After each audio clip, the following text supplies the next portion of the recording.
Woodward Sports, let's go! Woodward Sports Network, let's go! Woodward Sports, let's go!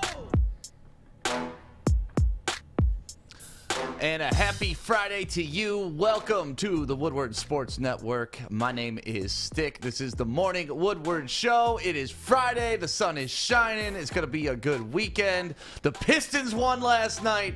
And we got a ton of stuff to discuss coming up on the show. One of our favorite Tigers contributor, Chris Castellani. Am I saying his name right, Joey? Yes, sir. Chris Castellani is going to be joining us at 9 a.m. Plus, we got some other big things planned for you today. Thank you for being a part of the chat. Good morning to everybody. I see you lighting it up already on Facebook and on YouTube, Twitter, and Twitch. So thank you guys very much for being a part of the conversation this morning. Let me introduce everybody that's here on this beautiful Friday. To my right. Yo, what up, though? It's Corey. How you doing, Corey? I got the black tea, got some caffeine. I'm ready Is to it go. still I all got the chip? black lung, Is it Paul. still all from the chip, the recovery? I mean, yeah. Really? I mean, okay. I'm good with the chip. I'm all jokes aside. I'm good with the chip. I just had a late night last night. Okay. When you listen to Joy Cabal, this is what you're going to have to face. No, I was just up, just organizing, getting myself together, spring cleaning, bagging up a bunch of old stuff and tossing it out. So it was just a long night of cleaning. All right. And to my left this morning. Joey and I had a long night at a wedding yesterday. Yeah. It feels so weird being at a wedding. Was it like a full capacity wedding? No, it was Okay. definitely like 250 or so. Okay. Yeah. Nice, Mo. Yeah, that's a lot of people. Yeah, I mean, Shit, that's but- more than most weddings I go to. Chaldeans have such a different standard when it comes to, just 4,000 people were there. That's all. Just a small gathering. That's it. That's it. It was dead yesterday. Just a couple cousins, no big deal. But how was the wedding? It was actually real fun. I was out there dancing and I was feeling good, but man, when I was getting ready, none of my suits fit me. Like, good way or bad way? Bad way. Oh. None of them fit me. It's tough. Are you going to get in shape for your wedding? Yeah, I have to. My thing is this, is I have so much clothes that were sized to me a year or so ago, and I'm sure this is a pretty common problem. Pre-COVID clothes? Pre-COVID body. So I'm not going to redo my entire wardrobe, so I'm going to have to just lose some weight so I can fit in all of those. And you know me, I wear skin-tight clothes, so I really got to lose weight. Blew that shit out. I really got to lose weight. My thighs, man, that's the biggest part right now. See, I'm the exact opposite. I've lost like 30 pounds during COVID. So like all my jeans don't fit. Nothing fits anymore. I had to go buy a new belt. I had to go buy a new pair of jeans. And I don't like that. I don't like spending money on anything. Yeah, So you lucky. I definitely found the COVID 25. did you? Yeah. I think Yeah. there's either one. I don't think anybody stayed the same. Like you either went up or you went down. I don't know anybody that went down, so you're one of many. Well, we have Alex in producer land today, and we have Fish making sure we sound good over there in the audio booth. And Fish, you got your second COVID shot this morning. I did. So, if anything happens during the Baligian Bell and Hook, I can blame it on the shot. Yep, and they said move your arm a lot and drink lots of water. You doing both? I have water right here. All right, perfect. And don't worry, I'll have my bottle for the other show, so I will Awesome. keep refilling the bottle. Well, let's get right on into the show, man. It broke yesterday right when we were getting off the air. As usual. Yeah, as usual. 10 o'clock is usually when the big news breaks, and we're just like, damn it, we could have stayed on another hour and talked about it. Corey, if you want to do the honors, and you broke it yesterday, but what happened yesterday with the Lions right when we got off the air? The Detroit Lions locked in all-pro center Frank Ragnow to a 4-year extension worth $70 million. Thank $70 million. God. And he was only scheduled to make like 2.3 this year, but now the rest of his contract is looking like 12 to 13 million a year for the best center in the league. One of the best centers. If you look at Pro Football Focus, he's ranked third. This is watch this pancake block, and if you don't know where the center is, just watch the middle of the field. Look at him. Drive, bow, take that. And Sean Baligian's at home loving this because it's against the Bears. Yeah, he's gonna get $13.5 million per year and gonna have $42 million in guarantees. Guarantee. I'm not even mad about it at all. Yeah. I mean, how can you be mad? They locked up, like Stick said, they locked up one of the best centers in the league. They're showing, we already talked about that. The Lions' offensive line was their strongest unit, and they went ahead and did that to make sure that for years to come, that it remains their strongest unit. So I love it.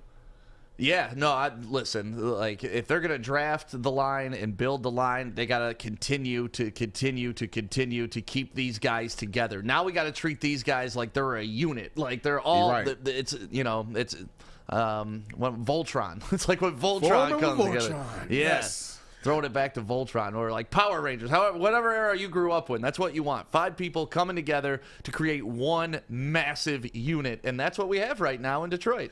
And the thing about it is, I know a lot of people are kind of on the fence about Jared Goff, but even if Jared Goff is not going to be the quarterback after the next year or two, anybody that is going to come in and replace him, they're going to benefit from what the Lions did yesterday. And, of course, what they did during the draft. But, yeah, the front line being solidified makes me happy because you know what?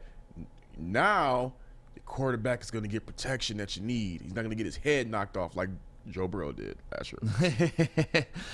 So if you run down the offensive line and see what we got now, just the age of these guys and how we got them signed, it's comforting, you know, and does that make Detroit a more desirable destination? Because you look at a team like Indy. Indy's not a sexy place to live. Nobody wants to go play in Indy. But behind that offensive line, you got people that really want to get there.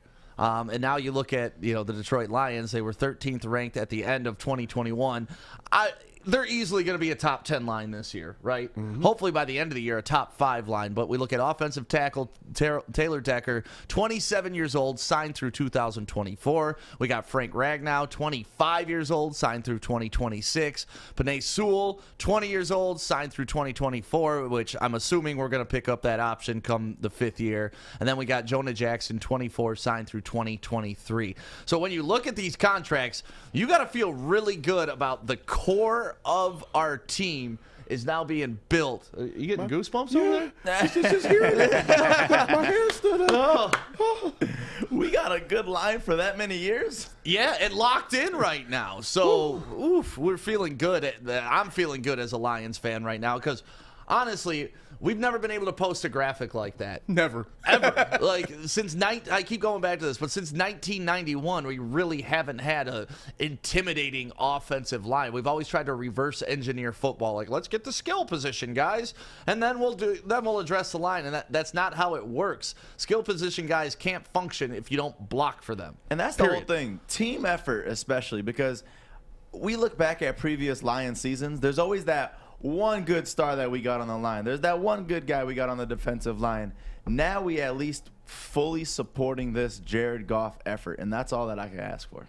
Yeah, it was great. And, Corey, you got a chance to catch up with Jared Goff yesterday. You were on a call with him. You asked him some interesting questions, and the first thing you asked him, let's listen to it, and then we'll address it. So this is Corey with Jared Goff yesterday.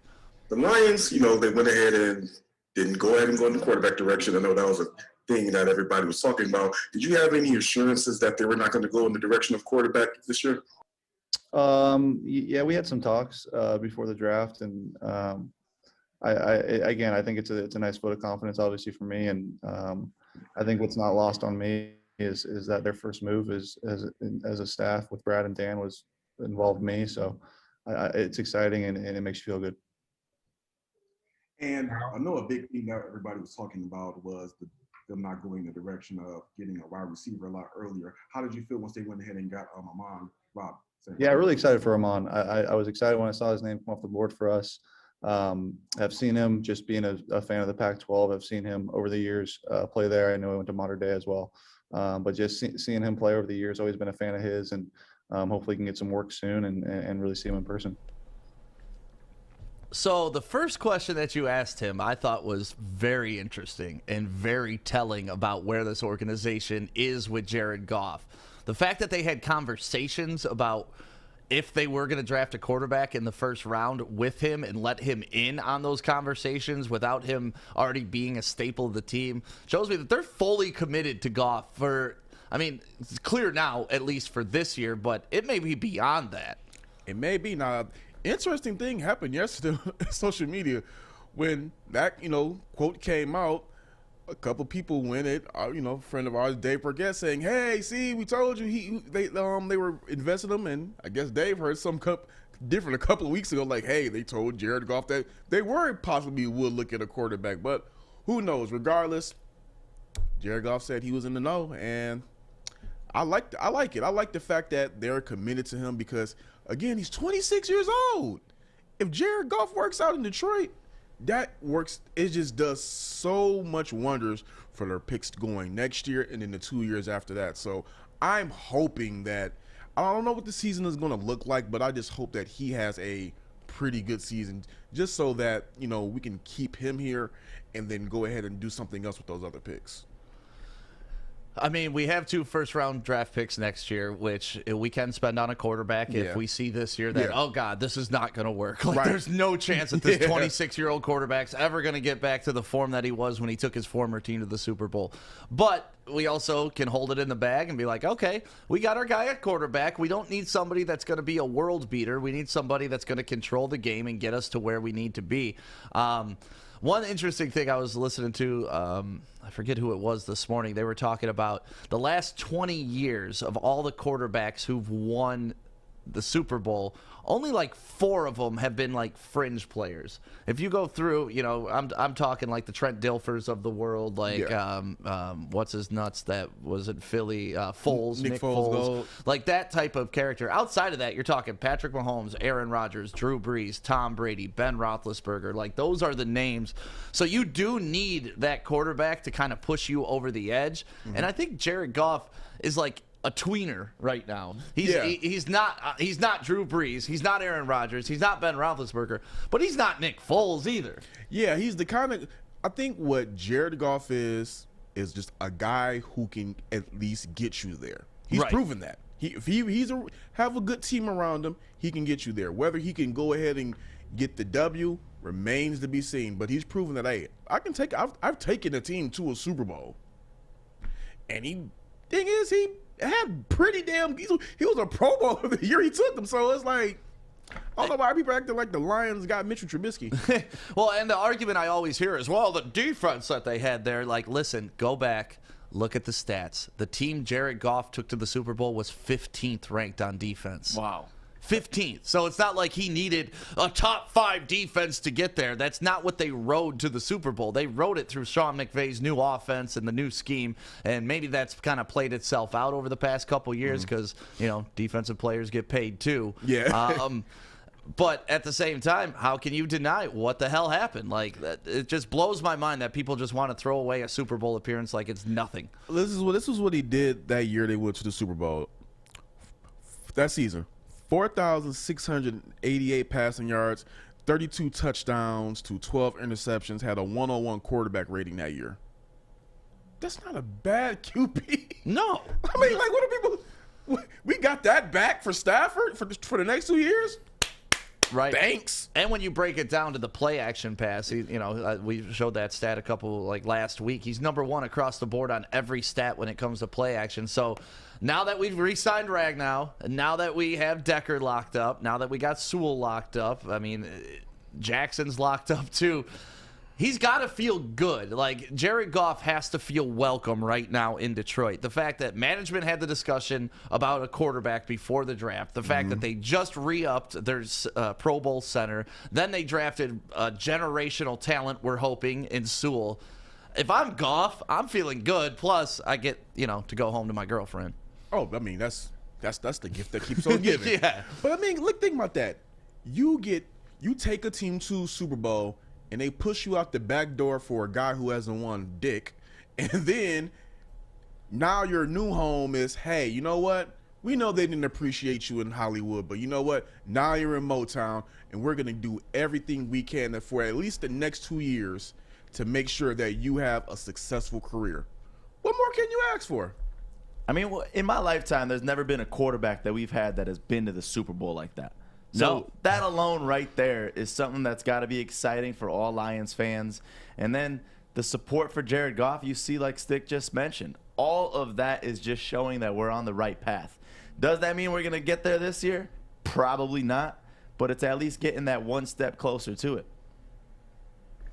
Yeah, and that's all we can hope for. Baby steps at this point. We're not looking for a turnaround this year. Yeah. We're looking at to lay the foundation, which the Lions did yesterday by re-signing their center. Not re-signing, extending. They didn't re-sign him. They extended his contract. So a little different in verbiage, but same result. We got him locked up. So great job, Lions. Can we give them a round of applause for that? Good job, Lions. And, Corey, you were also able to check in with Jeff Okudah yesterday. Yeah, that was such a late call. Oh, it was late at night? No, it's not late call. It was just late. It was just like, Jared Goff, Khalif Raymond, then 3 hours passed. 4 hours passed. Okudah. But I thought the question you asked Okudah, like, it takes kind of some balls to phrase it the way you did. I mean, to address that he had issues last year, a lot of people do it on social media, but to say it to your face, like, listen, man, last year was a struggle. What do you think about this next year? Here, let's listen to the question, because I think it takes some balls to ask somebody a question like this. Hey, Jeff, thank you for taking your time out to speak with us. For your rookie season, you faced your fair share of criticism based off of the production and how high you were selected. Now coming into your sophomore season, do you feel added pressure to perform and live up to your expectations? Not really. I really don't feel any pressures because, sitting down with AG and AP, really it's not about putting any pressure on myself, just about coming in every day with the mindset to get better. And to follow up, what are your thoughts on the Lions going so defensive heavy in the draft? Are you excited to get out on the field with a lot of those guys? Anybody stick out to you? I think they all stick out to me. I mean, anytime you could add big pieces through the draft on the defensive end, I think that's always going to help out the back end. So I think that those guys that we have in the trenches, linebacker, Derek Barnes, I'm excited. Just go out there and see what we can do on Sunday. So when you, how do you feel when you ask somebody like that, like, hey, man, you had a rough year last year. You got a lot of criticism. I mean, I think it's a way to ask it without coming off like a jerk. Okay. And let's be real. The people wanted to know. That's the question that people want to know. Like, all right, you did have a rough rookie year. Right. And now all eyes are on you to come. What are you going to do in your sophomore year? So I just felt like, you know what, I have to ask that because that is a question that people want to know. And, hey, that's our job. I mean, I can't be, we can't have these moments, this opportunity, and then throw softballs. Yeah, no, and I love it. I love how you'll ask real questions, but not like an asshole. Like, I mean, it's you put us up there, we're coming off as an asshole. Yeah, I'm gonna be like, why'd you suck last year? Like, come on, we put the number 3rd pick on you. You sucked last year. So last year as a freshman, you just sucked dick. What are we gonna do to change? At least all right. That's why Corey's on these calls and not us, if you guys were wondering. But yeah, I had that one loaded in the chamber because I definitely reworded it, and I reworded it a few times. Like, let me make sure this comes off right. But then as the follow-up, I wanted to say, okay, now that that's out the way, who you want to work with? What stuck out to you in the draft? Yeah, but I loved his response, like, no pressure. Yeah. Like, and I can relate to that because when people are like, oh, sorry, we're putting pressure on it. It's like, listen, nobody's putting more pressure on me than I'm putting on myself at this very moment. Like, with everything. Like, that's how I operate, and that's how I'm assuming a lot of these professional athletes operate, too. Like, pressure. Like, I go home every day thinking about every little play, thinking about my misstep, thinking about how I could have had an interception. Like, these guys put pressure on themselves. Yeah. Granted, there are the athletes that go to work, put in their work, go home, and turn it off and don't even think about the game. But I don't know. Okudah seems like a smart enough guy to understand where he's at, to understand the struggles that he had last year. And I loved his demeanor when he responded to that. He wasn't offended by it. He was just, nah, we're going for next year. You know what? I think some of these athletes, they don't mind being asked tough questions. They just don't want you to be a dick to them. Fair enough. And we've seen situations where there are other journalists who kind of be rude to these guys. So that's all it really was. But the thing that really impressed me the most, I don't even say impressed me the most, that raised my eyebrows the most about the Okudah presser was him talking about his work with AG, Aaron Glenn, and AP, Aubrey Pleasant. They've been reviewing film. He said that he's now seeing the game totally different. And I'm like, you had the best defensive coach. Genius. The defensive guru, and he didn't teach you crap? how is Matt Patricia still in the league? So I'm really excited to see what Okuda's going to go ahead and do this year, because I do believe when you got an all-pro guy like Aaron Glenn out of your DC who did a phenomenal job with the Saints secondary, you got Aubrey Pleasant as the defensive backs coach and the passing game coordinator. I think Okuda's going to be able to turn the corner this year. I'm not about to slap any Pro Bowls or anything like that on him this season, but I believe that he started at the bottom, he can only go up. Right. So I'm looking to see a vast improvement from him, and he sounds like he's ready. He also said from the injury that he's trending towards 100%. He doesn't have any physical limitations holding him back, and he can go out there and go do everything. And he seems really excited to play football, even though he's had kind of, the chill, cool, calm demeanor. His answers during that press were like, "I'm ready to get out on the field." And I think the regime change definitely helps that too. Attitude reflects leadership, and the new leadership is we're just going to be a bunch of dogs. We're going out there and hitting people. So Jeff Okudah, hopefully he lives up to that number 3 pick, and we appreciate the effort that he's putting in right now. And I thought his response to your question was great.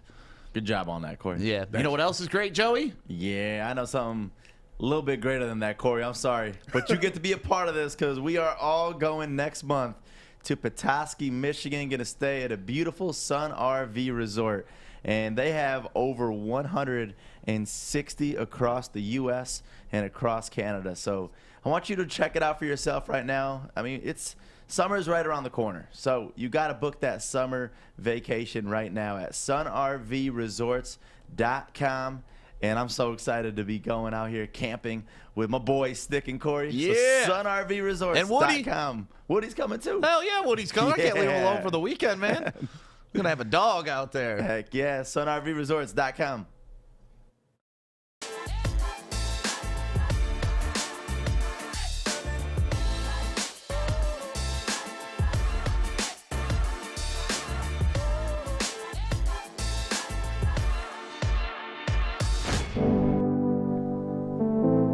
Happy Friday to you. It is the Woodward Sports Network, Detroit's all-digital sports network, live streaming right now on YouTube, Facebook, Twitch, and Twitter. Thank you guys for being a part of the show, commenting, liking, sharing, tagging your friends, and letting them know that we are live every morning from 8 to 10 a.m. And this is kind of a weird topic. Violence in video games has never been something that bothered me. But this kind of put me off when I saw it. And we all know that Steph Curry's a shooter. And now we just learned that AD, Anthony Davis, is also a shooter. And if you don't know what I'm talking about, Anthony Davis was online playing video games. And there was a character dressed like Steph Curry in a Steph Curry jersey. And AD kidnaps the dude and execution style shoots him in the back of the head while people are laughing. Over a cliff. Oh, yeah, over a cliff. So, Alex, can you play the first one where they kidnap him right now? Because this is the first part of it. Can you at least spank me when you do it? Oh, hey, hold on.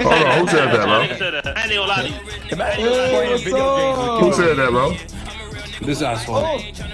But look, he gets out of the car with Steph Curry over his shoulder. Now go to the part where they're at the ledge. And this is where it gets really weird because, like, granted, it's a video game. It's not real. I understand that, and that's always been my stance. Like, I can watch a movie and understand the violence is fake. I should be able to play a video game and understand, like, anybody with a sound mind can make that correlation. Yeah. When it's a character that his name is Steph or something, that's okay. But when it's him actually in a jersey, it just looks so much different. Well, and when it's one of the people that he may meet in the playoffs next week doing this, that's when it gets a little weirder too. So let's play this video. And everybody, let me know how you feel about this in the chat, because I want to know if I'm being a pussy by thinking this is off-putting, because I'm normally not that guy. But even I was just like, I don't know. You want to shoot him? Yup. Off my leg, man. Listen, man. Face them. Wait, let me put the camera away. Let me put the camera away. No witness. You recording nigga getting executed, man, publicly. Send out this warning to the PD, man. We ain't playing with niggas, bro. We out. We're not playing with niggas, man. Fucked up my leg, man. I can't even walk straight. Hopped in the Tesla and they were out. I mean, like, that's Steph Curry that you just capped in the back of the head execution style, and you were like, you know you're being recorded, you know you're online, like in the secrecy of your own home with your boys, and you're playing on a closed network, fine. But when you're playing online with people and it's recorded, and you're sitting there smiling while you're executing this dude in the back of the head, what the hell? You know what? You know what? I was thinking like, come on, Stick. This is nothing. Then you see it and it's like, dude, it's him in a jersey. It's him in the jersey. Yeah, play it again, Alex. You can play with the sound off, though. But yeah, while we commentate on it. But yeah, isn't it just weird? You know what? I don't have a. It makes me cringe for damn sure. Just not actually seeing the actual footage. I'm not a GTA kind of guy. What's the backstory to this now? They got like a whole bunch of athletes and everything in the games? No, I think they just dressed this dude in a Steph Curry jersey because that's not Lamar Jackson over there. But like, yeah, but it still emulates and looks like him, and that's still real Anthony Davis playing. Like that's the thing. Yeah, but like, how would Steph be okay with the character in there that looks exactly like him in his freaking jersey? You can make him though. You know what? I'm indifferent on it. I would say it's cringeworthy, but at the same time, it's kind of funny. So it's right. like it's like I'm not offended, but I'm like, damn, bro, that's how you feel? That's my reaction. Like, damn. Right. But you know what's gonna part of the game. I just gotta say this. The Lakers better hope they do not play the Warriors because Steph gonna shoot them for real. Right. You want to talk about bulletin board material? Because think about this. A lot of people, you can say what you want about Steph Curry. He has an ego. And when you call his number, he's going to light your ass up. Remember what happened with, not last year, but it was the year before last, when Chris Paul canceled Steph Curry's morning shoot around? Mm-hmm. Steph Curry went out there. I think he ended their season. Just saying. Leave that man alone. Do not give Steph bulletin board material because he's any man that can shoot 105 corner threes in a row, you don't want to piss him off. So, all right. That's on y'all. Yeah, I mean, the part that's just weird is Anthony Davis knows. Like, you know you're being recorded. You know this is going to be a thing, right? Like, if it's me and I'm shooting a guy dressed in a LeBron jersey, everybody's like, ah, ha, ha, Stick hates LeBron. Yeah. You know? These guys actually play against each other. They know each other. They've been on teams together, I think, in the Olympics, right? Yeah. So, but you know, at the end of the day, I don't think it should be too much stock should be put into it. But it's just weird. It's just out of anything, it's just weird. Like, damn. I want to hear Curry come out, see what he got to say. It's just like, damn. That's how you feel, AD? That's how you feel, right? All right. You want to kill him? Yeah. It's just, I don't know, man. Like I said, I'm usually not that guy that's like, oh my God, video games are so violent. This is awful. It's a downfall of society. But it's like, Anthony Davis, you're on screen being recorded and you're shooting Steph Curry execution style in the back of the head. Hey, Steph Curry does that to a lot of people too, so that's just payback. Yeah, in a video game. Hey, I mean, you know what? Hey, you know what, Joy? That might be it. This is the only way I'm gonna be able to shoot Steph Curry. So, might as well do it in the game because in real life I can't shoot. Steph Curry with the shot, boy. But it seems like people are kind of mixed on the chat as well. Some people think it was fair. It's a game. It's no big deal. He's gone too far, and I really think that just the visual of it kind of pushes it over the top. But at the end of the day, I'm with you on that. It is a video game. I can identify what's real and what's fake. It's clearly fake. Anthony Davis clearly isn't going to run around with a gun and shoot Steph Curry in the back of the head. But if he does now, holy shit. Like, it's like, oh my God, that's premeditated as fuck. Like, you've been planning this. We have proof, dude. We have proof. So, Be careful when you're online streaming your video games that you're not a famous basketball player shooting other famous basketball players in the back of the head. Oh, we have a special guest this morning. Oh, that was a very really awkward intro into the fishbowl. What's up, Art? I wanted to say, GTA, they have like online communities where you could have like those private servers. One of the biggest fans of GTA is Detroit's own T Grizzly. Okay. He put a $50 million hit on like this sports guy and actually tracked him down and kidnapped him and everything. It's nuts how GTA 5 was released like 2016 and it's been around for so long because there's just so much playback ability. So yeah. What do you think of that? Of a basketball player, like you're a UFC guy. Yeah. So if you're watching that and they're two UFC guys, and let's say you have Conor McGregor shooting somebody in the back of the head, are you gonna be like, that's kind of weird? I mean, for one, I would laugh because that's funny as shit. Like that's the funniest thing ever. But two, I could see how athletes being a little bit more sensitive, it could impact them more. And like Corey said, like don't piss Steph Curry off. Like the man's already a beast. You fake kidnap him and shoot him in the back of the head in a video game, he's going to come after you the next game. One funny part about that, though, is when they did kidnap him and put him in the car, did you hear what he said in the car? Alex, can you play that back with the volume? Because everybody's just like, wait, pause.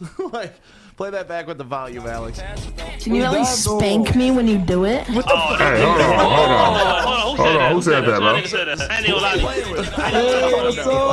said that, bro? I'm assuming that's when you take a hooker to the car, right? Like, I don't know. That sounded like some Chris Hansen shit, bro. I'd be like, exit chat. Spank me when you do it? Yeah. At least he didn't just play it cool and continue playing while they said that. Right, everyone was like, whoa, pause. Video game lingo, there's no rules. Like, it's nuts, man. The lobbies after, like, Call of Duty games, it's, like, the worst stuff ever. Like, it's like... Oh, this is rough. You get spanked in them chats too. Well, you know, I mean, Joy gets spanked, but we're not going to talk about that. So. Yeah. Well, you had a big night with Joik last night at the Pistons game. You went to the Pistons game last night. Yeah, you know, I'm a big early is on time guy. Oh, geez. I was waiting in the parking lot. You're holding Joik to that standard? No. Listen, and I was waiting in the parking lot. And you even see the game? Was he able to? Yeah. So at 8 o'clock the game starts, and I'm sitting in the parking lot, and like me, I wanted to be there 15 minutes early, but I can't, bitch. It's free tickets. Yeah, I had a great time, man. The guy, you know, outside of work, he's the best person ever. When we work together, I can't stand him. So it's yeah, great. there was probably a lot of traffic. Them Pistons games are super packed. Oh, it was packed. Couldn't find a parking spot. Are they still at 750? Is that all they're allowing into the games? Yeah, it was pretty light. It was pretty light. That's tough. I don't know. We were in the suite, so it was hard. No big deal. No big deal. You know? La-di-da. And then Joik was like, "Hey, cash at me $200," and I was like, "Wait, what?" He's like, "You had to pay to come to this game." He's like, "This wasn't free, bro." I invited you, but I have to say I pay for your ass. Yeah, hey, all I know is this is your first game in what, 15 years? You 13 years. The last time I watched it was in a suite. My friend had suite tickets, and we watched Chris Bosh and the Raptors. Nice. Damn. Yeah, back when he was good. Ago. Before he sold out for LeBron. Why do y'all keep saying the Pistons only allow 750 like that wasn't their normal attendance? Hey, they won last night. They got that dub, man. Sad part, they ain't even hitting 750. Listen, man. How dare all of you? What do you mean, how dare all of you? How dare you? The world's been dying to get back to a sporting event, and then they finally open it up, and we can't even hit 750? Come on. Joey performing halftime show shirtless. I mean, you might get it, close to. And listen, is the dancing Usher still there? Yeah, he's still there. Yeah. Hell yeah. He wasn't there last night though. This is the thing that bothers me about the whole thing is before when we opened up Little Caesars a couple years ago, there was the portals and they were in full capacity and people used to say, "Oh yeah, the game's only empty because everybody's over there in the portal eating food and enjoying life down there." The portals are closed. Still dead. There's only 750 people allowed to be in there. You think it's a 20,000 person arena? It's gonna look dead. Well, Joey, like you've been to a couple Red Wing games. Thanks for the invite. It's weird. If you gave me 200, I'll bring you every day. You walk around and there's nobody there. It's just so weird, and all the restaurants, like Joey said, were closed. It's like a ghost town. I like that though. Like it's like that's such it's history. You can hear the ball dribble. When are you ever gonna be able to go to a Pistons game with that few people there? Well, yeah, you could hear the ball dribble. You could hear the coaches yelling. I mean, it's such a unique experience, right? And yeah, it was fun. Awesome. Well, I'm sure we'll hear a lot more about it at the Baligian and Bell show coming up at 11 a.m. today. We got to give a shout out to our people at Hall Financial. If you're in a loan right now, a home loan, and your interest rate is over 3%, we got to fix that. We got to save you some money, put some extra money in your pocket for the summer so you can take a nice vacation or buy yourself something cool or, just put it in your bank account because that's where your money should go. It shouldn't just be going to all of your interest that you're paying on your home loan, and Hall Financial can help you out with that. Go to davidhallmortgage.com. Make sure you tell them Woodward Sports sent you. They'll give you a free 5-minute evaluation on your home loan, and from there, you're saving money. So make sure you go davidhallmortgage.com. That's Hall Financial. Lower payments, better options, more personal attention. We are here, downtown Fenton, my favorite Bridge Street Exchange. That's right. And you want to switch up your wardrobe this summer? It's this easy. Ready, Joey? I'm ready. All right, you ready? I like it. You want to do it again? Yeah, let's do it again. All right. Ooh, Brixton. Nice. One more time? Yes. Ooh, I like the hat on this one, too.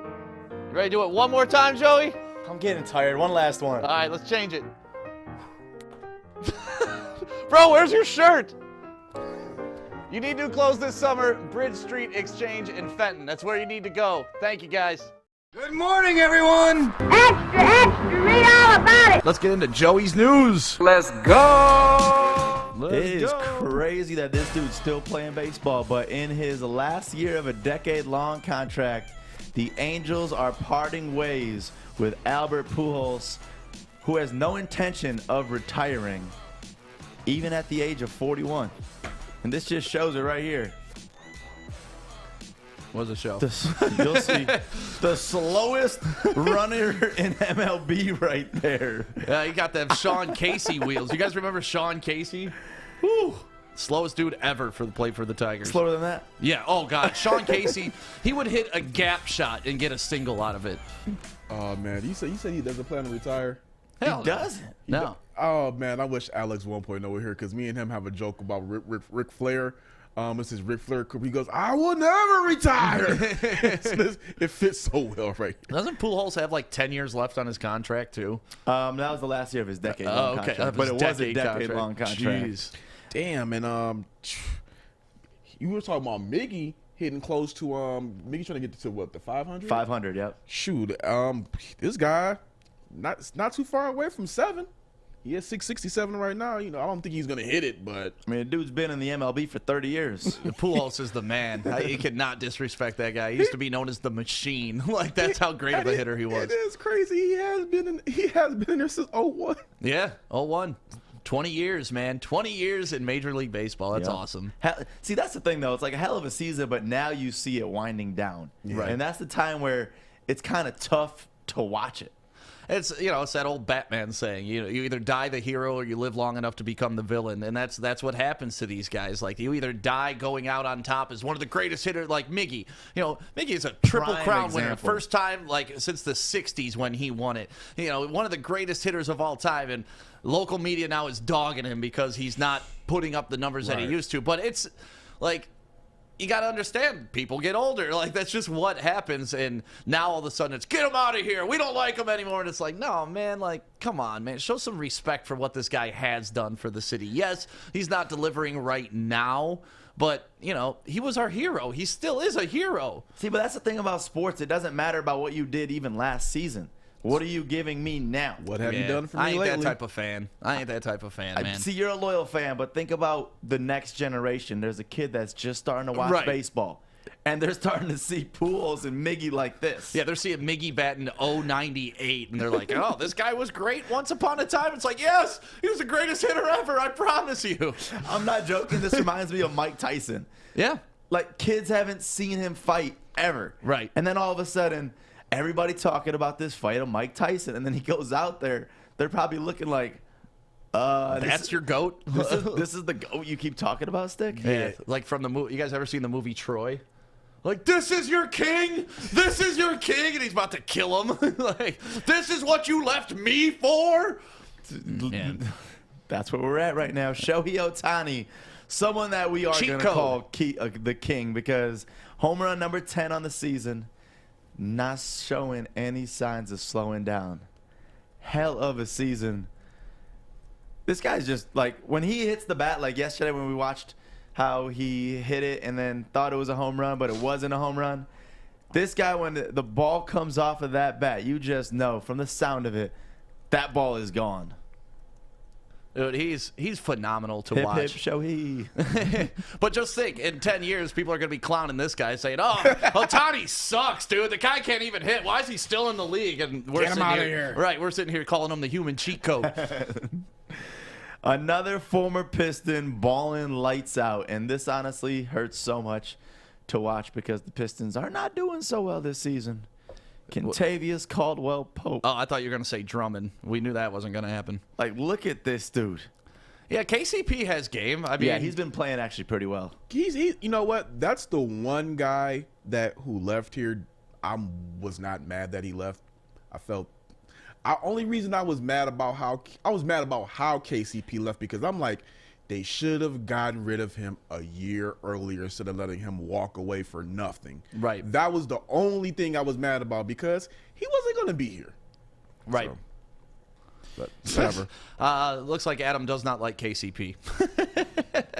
I mean, I'm with Adam on that. I mean, KCP he's all right. He's all right. He all right. See, but all those names, but no mention to D Rose. That's the only player that I guess we just don't care about as Pistons fans. Yeah. I mean, D Rose was okay. Look, He gave us his all, though. Yeah, I mean, D Rose, and also too, D Rose wanted to be here until he saw that, all right, my time is up. Right. My time is up here. It's time to go ahead and usher in the new guard, and I'm with it. He came here, consummate professional, played as much as his body allowed him to play. I ain't got no problem with D Rose, and also too, he didn't want to go to LA. He stayed here. They tried to say, "Hey, we'll send you to LA and go get a ring." No, I'm good. I ain't trying to go back with Brian. one thing we can all be excited about this morning, Corey broke the news yesterday right after our show, because all big news drops at 10 a.m. So I'm sure something's going to happen at 10 a.m. today. Detroit Lions locking in all-pro center Frank Ragnow. Gave him an extension, 4 years, $70 million. Yeah. Yes, sir. Yes, sir. Sign that man up. Lock it in. Uh-oh. What's going on, Corey? I was like, we were still talking about KCP, so I had to look up something real quick just to make sure I was right. And I just had a sad moment. Yeah. I just had a sad moment. That's Don't all. look at the draft. Who was after him, Corey? Go ahead. CJ McCollum and Giannis Antetokounmpo. I've never heard of either of them. That Giannis guy. I don't know. I don't know Couldn't about use that him Giannis here. guy. Nah. What's up, Fish? David Stern nailed his name. What? Oh, when he introduced him? Yeah. I mean, you got to let him slide on that one. That's a hard name. Yeah, it took me a while to get Giannis Antetokounmpo. It took me a while. You still don't know it. From Athens, Greece. Yes. No, I went to Athens, Greece, like 3 years ago, and it is like he is God over there. He's on every building, every poster. Like, they love themselves some Giannis. Did you go to a basketball game in Greece? I did not, no. I was only there 2 nights, Fish. I'm sorry. You see Fish. Take one night for a basketball game. Yeah, I broke some plates in a Greek restaurant and, threw some napkins up in the air, yelled Opa a bunch. Do you know that in Greece, or at least where I was, they don't light their cheese on fire? What do? They bake it. So, like, Saganaki here, and, I'm sitting in Greece like, you're doing Saganaki wrong. You're supposed to light it on fire. And they're like, shut up, America. Get the hell out of here. You know what? From going, not going to real tangent, but going to Jamaica and then going to Mexico, we Americanized the hell out of their food. Like, over there, it is just like, I can't. You know what? I can't even eat jerk chicken here anymore. I really can't do it because it doesn't taste the same as getting off the street grill. That's your fault. That's those your street fault. Going grills back there thinking it was going to be the same. Yeah, it's my fault. And what's crazy is it's like the littlest cabana on the side of the road. You're like, man, this place is trash, but the chicken is just amazing. Amazing. I love Jamaica. It's my favorite spot in the world. If you haven't been, go to Jamaica. Did you actually go to Jamaica, or did you go to a resort in Jamaica? I've been to Jamaica 8 times, Fish, and I've been Like all actual over. 8 Jamaica? times? Yep. Okay, good. And I've been to Kingston. I've been to 8 Miles. I've been to Runaway Bay. I've been to everywhere, and I go off the resort. Okay, good. To the point where I've had AKs pulled on me. Well, that's sad to hear, but I'm happy you actually visited the country. All the people, I went to Mexico. You went to a resort in Mexico. When I go somewhere, I travel. Good. I don't just sit on the resort. I Good. hate that Tell stuff. those people that go to Cabo that they didn't go to Mexico. They went to a resort. Right. In When Mexico. I went to Dominican Republic, we rented a car and drove all the way around, get lost. Like, that's what I like to do when I travel. Good. And if you say, oh, don't go to Mexico, Fish, it's not safe. Don't go to Mexico then if it's not safe. Hey, Fish, I'm going to show you my video from Jamaica. I was in the hood. I didn't stay on a resort because the guy I went with, his family was in Jamaica, so we were in the hood. Yeah. Like when you said Didn't AK, it feel like Detroit though? Like Jamaica to me is like the Detroit of the Caribbean. I would say when I was in the grill, those AKs were out at the party, and I'm like, damn, I've never been in this kind of an environment where all these guns are out and nobody is shooting anybody. Everybody's having a good time. Well, we got stopped on the airport on the way to Kingston by like 8 dudes with AKs protecting their block. Because, I paid a guy off campus because I didn't want to use the resort transportation. I found a guy that, he was a driver. So I was like, dude, can you drive us to Kingston? It was like a 2.5-hour drive from where we were on the island. And he's like, yeah, I know some shortcuts. And he takes away. We get to Kingston. He goes down this road.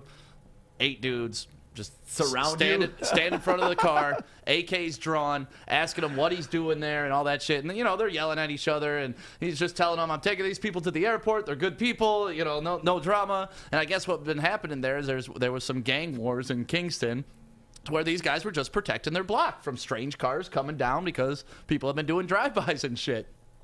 Needless to say, they let us go. I'm still here today. Yeah. But that was my next question. I was going to see if they it let was you an go. experience. And the guys ended up being cool. They were just protecting their own property, which I respect. What's up, Fish? What country would you go to that you haven't already been to? I would love to do like a Brazil trip. I've never been to South America, and that's one place. I've done pretty much all of Europe. I haven't been to Asia and South America. Those are 2 places I really want to visit. You want to go to Brazil? I want to go to Brazil. I want to go to Japan. I want to go. I'm going to Japan. Thailand. I want to do all that. I want to go to Japan very badly. I'm going to Thailand this year. You are? No, next year. Okay. 2022 Thailand. Yeah, let's do a family trip. Let's go, guys. I mean, we could broadcast from anywhere, so we might as well do it. And lastly, Floyd and the Paul brothers. So Floyd and Jake Paul went face-to-face for a news conference a month before their exhibition. It's going down. What's literally Paul a month brother, yesterday. Joey? This one was Jake Paul, but the fight is against the other Paul. So these brothers defend each other. That's one thing that Thanks, I've learned. Joey. You're welcome, Fish.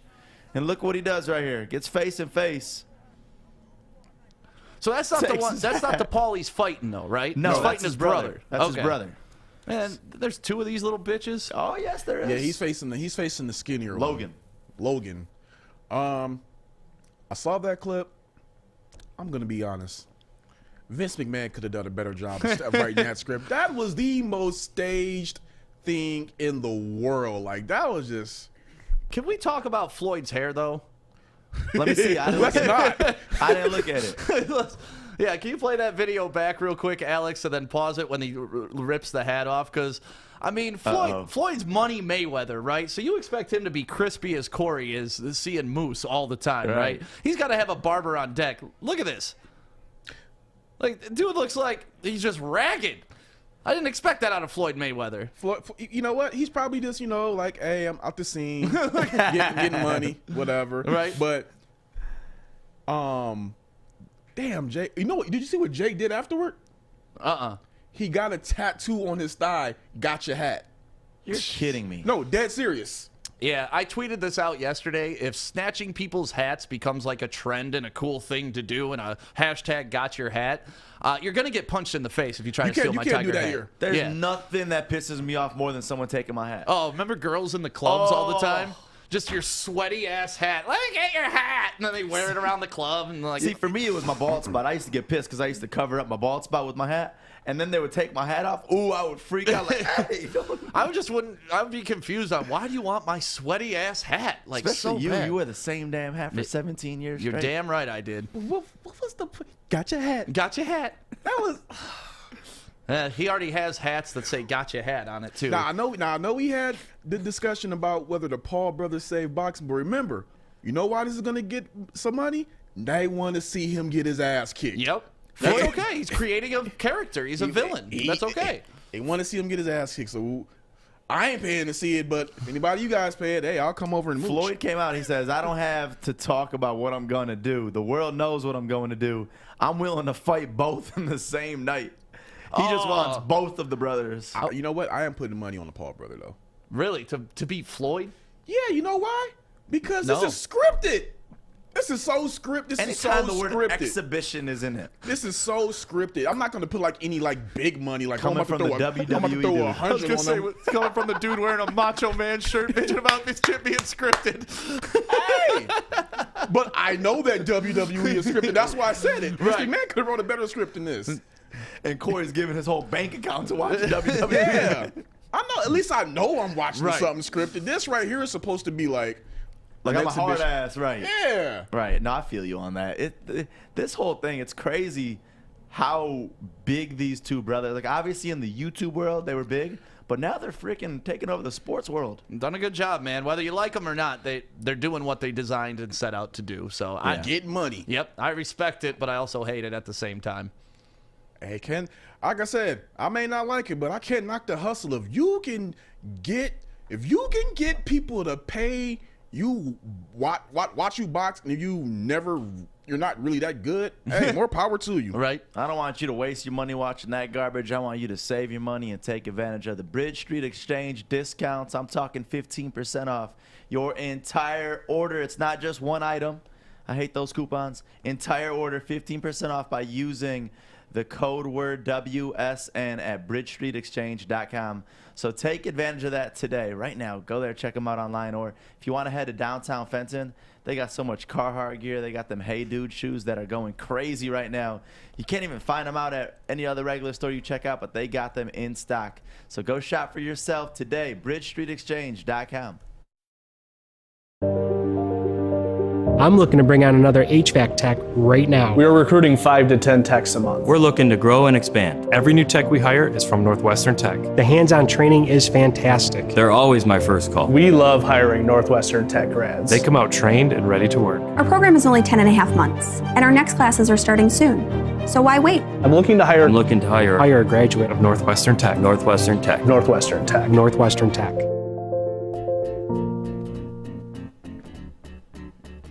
I love this little doom doom doom doom doom doom. Welcome back to the Morning Woodward Show. Happy Friday to you. This is the Woodward Sports Network, Detroit's all digital sports network, live streaming right now on Facebook, YouTube, Twitter, and Twitch. And of course, we do it on our app as well, which is free for download on Apple or Google Play stores. Make sure you search Woodward Sports in those stores, and you can download our app for free today and take us with you anywhere you go. Save you some money, make you some money, and that's why we bring in this guy, the Money Man. Hey, what's up, Adam? You're looking nickname. Beautiful today. Thank you, thank you. A little disappointed that our softball game got canceled last night due to rain. Yeah, I don't want to talk about it. Dude, it wasn't even really raining. Canceled like what, an hour before? Not even. An hour before. Like Adam said he was like just about to leave, and I skated out of here at like 5:15. I was like, Fish, you got to wrap up the studio today. I got a softball game because I had to run home, get my pants, go out, you know. And by the time I got home, I got the text. All I got to say is they are lucky because they weren't ready. Yeah. Oh, we were ready. They weren't ready. No, he's talking about our opponents. They weren't ready. No, they were going to get about mercy. you two. Oh. You guys were not ready. I saw you guys practicing. You guys are not ready whatsoever. No, man. Use this as a week to get better, You should have guys. seen us at BP, man. We were crushing the ball. Yeah, even though they batted me at 8th. Did you see that? When Yeah. they sent out the lineup, they had me I don't know why 8th. they put me in second. No, Like, in softball, they put the better ones later on in the round. I totally expected to bat like 7, 8, or 9. No, like, that's this where is they my put first me. time They on put the you field. at 2, and they never even seen fucking Adam play. That's messed up. That's right. That's how great our team is. Right. I bat 8th. All right, Adam, let's get into some of your bets, man. Yeah, let's start with Stick's favorite team, the Pelicans. I'm gonna take them to cover tonight. Sexy Zion. Honestly, it's a lot of points. I'll take it. 8.5 points against the Sixers. This is go time for the Pelicans. They got to stay. They got to stay in the hunt for the playing game. I'm gonna take the Pelicans to cover. I don't give a shit if they lose or not. As long as they don't lose by more than 9 points, I'm a happy camper. And I'll take it at -110, which is essentially even money. And another even money game is going to be the Suns and Knicks. This one was, I want to say, the toughest game to bet of the night. The last time these two played, they did go over 218 points. Having said that, Phoenix has scored over 100 points in their last 4 games, but the Knicks have only scored 100 points twice in their last 5. So the Knicks are a concern to me. If Julius Randle doesn't go off, I'm not sure if they're going to go over 100 points. It's kind of concerning. Having said that, I do trust that both teams come out blazing. I think 218 is achievable. If this was around 223, 224, I'd probably bet the under. But it's going to be a close one. This is going to be the closest game of the night. The next game, I'm going to take the Wings on the over at 5. Oh, on the over. I thought you were going to take the money line with the Wings. God, I was like, no. oh, Adam. That is one of the worst bets in hockey, is taking the Wings. I'm going to take the over, really because I'm protected here. I think 5 goals is guaranteed in this game. A 3-2 win, 2, whatever it might end up being. If we get an empty netter, great. But I get a push at 5, essentially. So that means if I hit all of these and I push at the Wings game, we're still hitting our parlay, so I'm very happy with that. And I'll take it at -130. It's a little more than I want to put, but it's okay. I'll take it.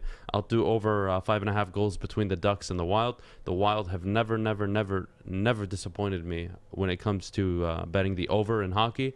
And goddamn it, coming off a 2-3 night, I really need them to come through for me. So that's going to be that game. And the final game of the night, the Avalanche and the Kings. I'm getting one of the hottest teams in hockey in the Avalanche scoring-wise. I'm getting the Kings. I'll take the over at 5.5. Obviously, it's a heavy favorite at -125, and I'm taking it. And of course, sometimes, obviously all the time I tell you guys to listen to me, but sometimes you shouldn't. I'm tripling down today. Tripling down? Yeah, I'm putting a $150 bet on the parlay, and I'm tripling on all my individual bets because I don't like losing. So I get offended when I lose, and last night we lost pretty badly, so we got to recover. All right, that's how you do it, man. I love how, like, when you're up by 1 game, you think it's a loss. When you're down by 1 game, you think it's a loss. It is. Like, it is. Unless you're going undefeated or like 4-1, you're not happy. Nope.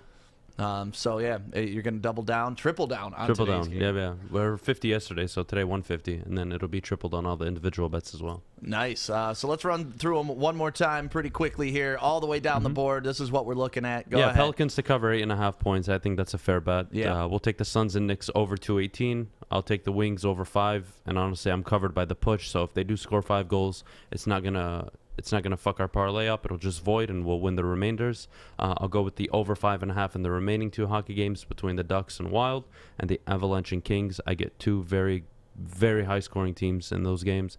I'll take them. I really super confident. Coming off a bad night, I had to go with my best bets today. Nice. I like it. I like how you.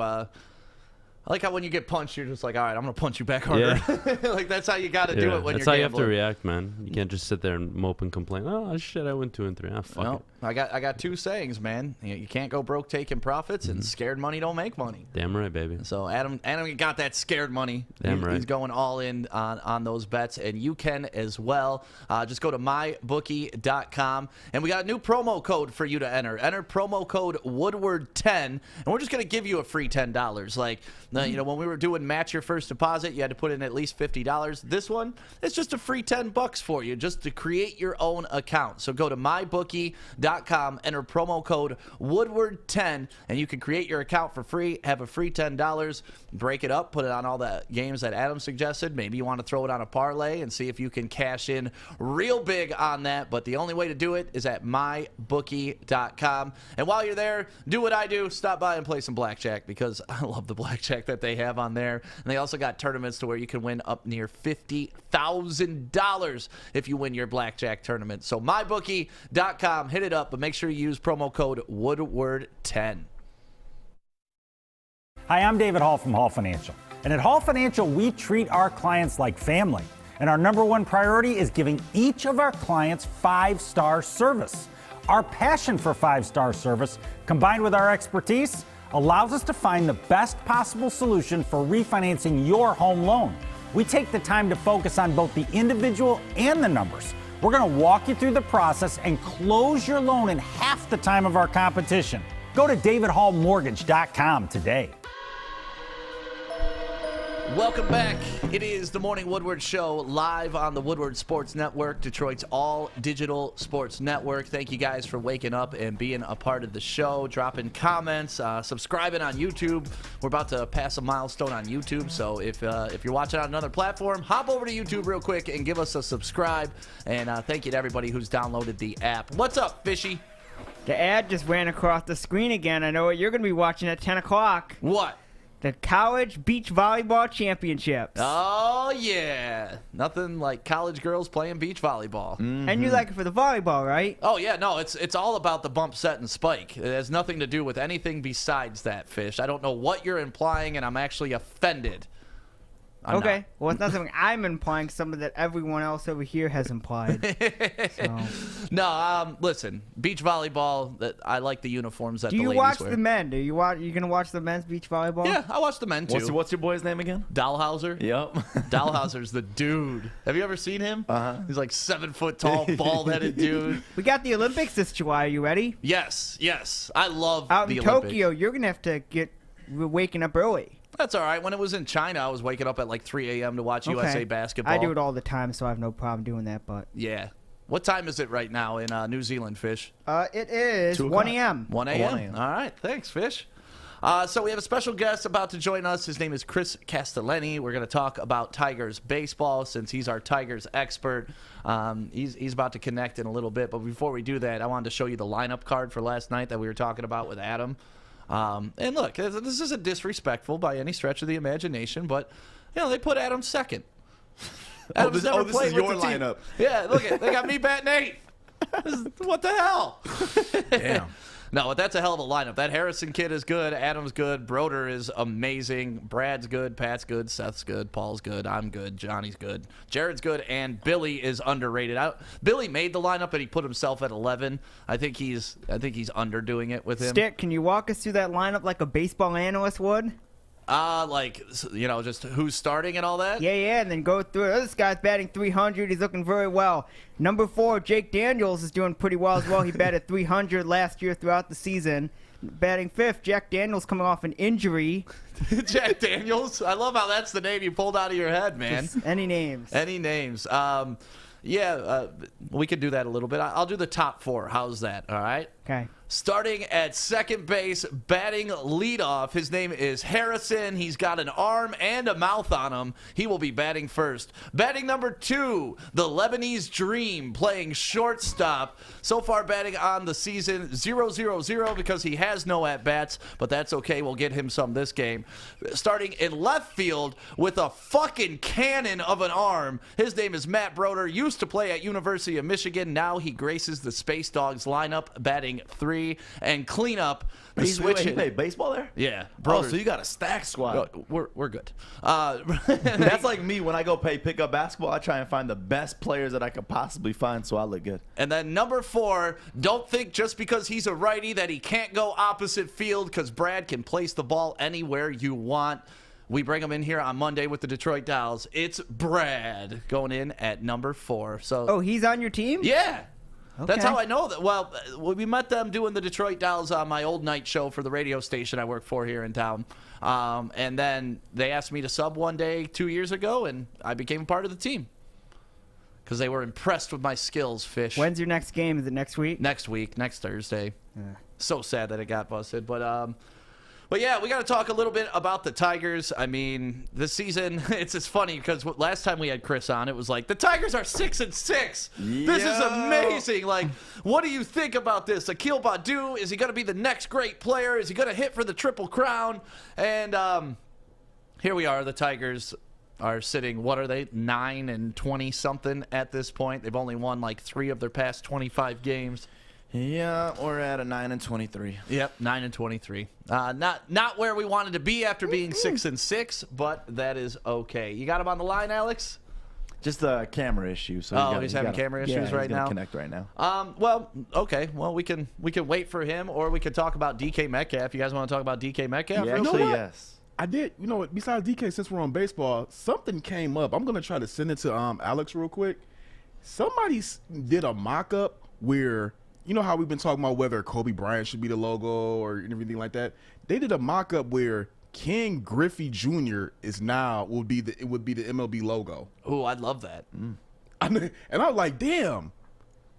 With all of the bad publicity that baseball got with the whole steroid scandal, and you got the one lone guy I won't say one lone guy, but the one iconic guy who was knocking them out the park and didn't juice, I think that would be a great facelift for baseball to make Ken Griffey the logo. And it's a nice slap in the face to the guys that were juicing too. You know, like, hey, maybe if you wouldn't have cheated, you assholes, you could have been the logo. But you've seen that Griffey logo. I'm sure they're gonna use the one of him on his backswing on his left-handed swing. album, yep. Yeah, with the little swoosh that shows the movement of the bat. I think that would be a great logo for MLB. The guy that they have now isn't even a guy. It's not like it's Jerry West or anything like that. I thought he was a Hall of Famer, dude. That's for basketball. For baseball, baseball's not a guy. I don't think that's any specific player that is the baseball logo. I would be willing to bet on it. I know you're looking it up right now. I'm about to send this to Alex. Harmon Killebrew, silhouette of the Hall of Famer slugger. Really? What was the inspiration for the logo? Oh, I was gonna say, there's no way that's his silhouette. It just looks weird. It kind of does look like it, actually. I think it is. I just sent Alex that photo, so hopefully it'll be up in a second. Why all these logos that got the silhouettes are all of a sudden trying to change who was on the logo? I think it's time, I guess. I mean, like, Jerry West. You don't know, the new generation doesn't know. Like, TikTok Mikey doesn't even know who the hell Jerry West is. I know who Jerry West is. He has no clue who Jerry West is. And if you ask him who he is, he's going to say, the guy that's on the NBA logo. Right. No, did he play for the Lakers? He did play for the Lakers, yep. See, I know some stuff about old times. Oh, that's the one? With the backwards? They can't go with that one. I wouldn't mind it, though. That's not the one I was thinking of. I know which one you're thinking of, the long one where he has the other swing. Yeah, like the full body one. Yeah. I like the backwards hat, Yeah, though. there's no way MLB is switching to a dude with a backwards I would hat. love it. I would love it. No way would they ever switch to that. But Ken Griffey Jr. was such an amazing hitter. And honestly, it looks like he's a right-handed hitter according to the way that logo's set up. Yeah. So that's all wrong. No, don't use that logo. Use the full body one. I like either one of them. Yeah. Well, we got to welcome Chris Castellani on to the Morning Woodward Show. Welcome back, Chris. Hey, guys. How you doing, man? Thanks for having me. Oh, and I see you got a new Family Guy poster up in your room. Yeah, man. I got skewered by some people in your comment section last time I was on because I didn't look like $1 million at 9 o'clock in the morning. So I shined my shoes. I brought the sport coat out, and I got dressed to impress, man. I like it. We got the sport coats and everything today. Exactly. Yeah. Man. Looking good. I woke up like this. We got Beyonce of Tigers baseball on with us right now. Wow. So, Chris, last time we talked to you, we were full of hope. We were full of promise. Everything was exciting. Akil Baddoo was on his way to be the next great Tiger. And since then, we've won 3 games. Right. Yes. Well, it's a combination of water finding its level and some bad luck. I mean, look, the Houston series, as fun as it was, I did not believe was a true reflection of this team's capabilities. I thought they played an unbelievable series.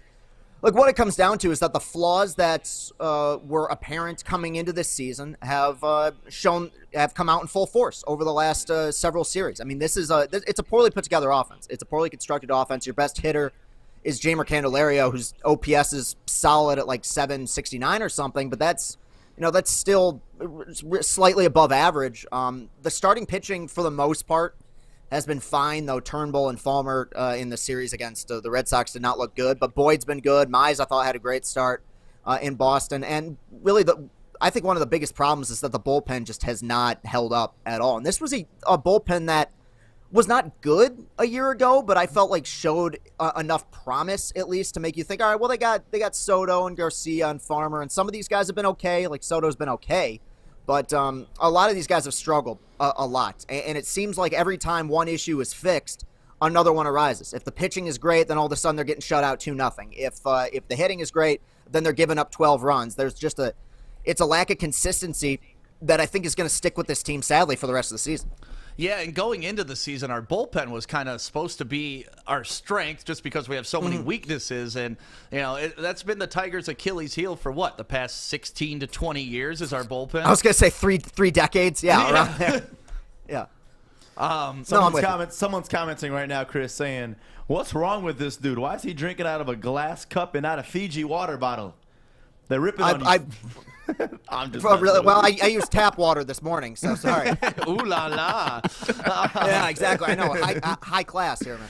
So I wanted to get your thoughts on Albert Pujols being let go, being released from the squad. Released from the squad. Do you think that's kind of a step that the Tigers should take with Miguel Cabrera, considering they're both kind of in that late end of their career slump right now? You can't. They're not going to do that, and they shouldn't. The guy's been, because Pujols to the Angels is not what Miguel Cabrera is to the Tigers. Because Pujols is that obviously bad contract, but we're talking about a guy in Miggy who he had his best years here. Cut him, I think, would be pretty brutal. At some point, because he's in the midst of an 0 for 27 streak, which is far and away the worst of his career. At some point, they will have to have the conversation, I feel like, because they got him for 2 more years. Even if you're not competitive, you cannot run him out there for 2 more years, man. I just don't see it. They will have to have that conversation about how do we set this up so that Miguel Cabrera can have a graceful exit. I think it would be, especially given the fact the team's not any good. If they were good, it might be a little bit of a different story, but you can't go up to him right now and say, we're releasing you with a team that's going to lose 100 games. I think they've wanted him to finish his career here, but at a certain point, you do have to look at what's best for the organization and what's best for the legacy of the player, because we're coming up on 4 or 5 years now, really, in which Miguel Cabrera has been about replacement level. And Miguel Cabrera is not a replacement level player. He's one of the best hitters I've ever seen. So they're not going to release him. But at a certain point, with guys coming up through the system, you may just not have a spot for him. And you're going to have to sit him down and try to figure out a way to gracefully allow him to exit without there being any hard feelings. It's going to be a tough conversation. And it's a conversation that was bound to happen given the length of that contract. Now, nobody expected him to have the kind of injuries that he's had and to deteriorate the way he has. So, now, I can't imagine them being as harsh as to release him. He's done too much here. He's been too successful. But eventually, they're gonna have to have that talk. And one thing that's going to affect is Spencer Torkelson, who they're trying to convert him into a third baseman, which really I don't know if that's going to work out, but if they get rid of Miggy, they'll have an open spot at first base.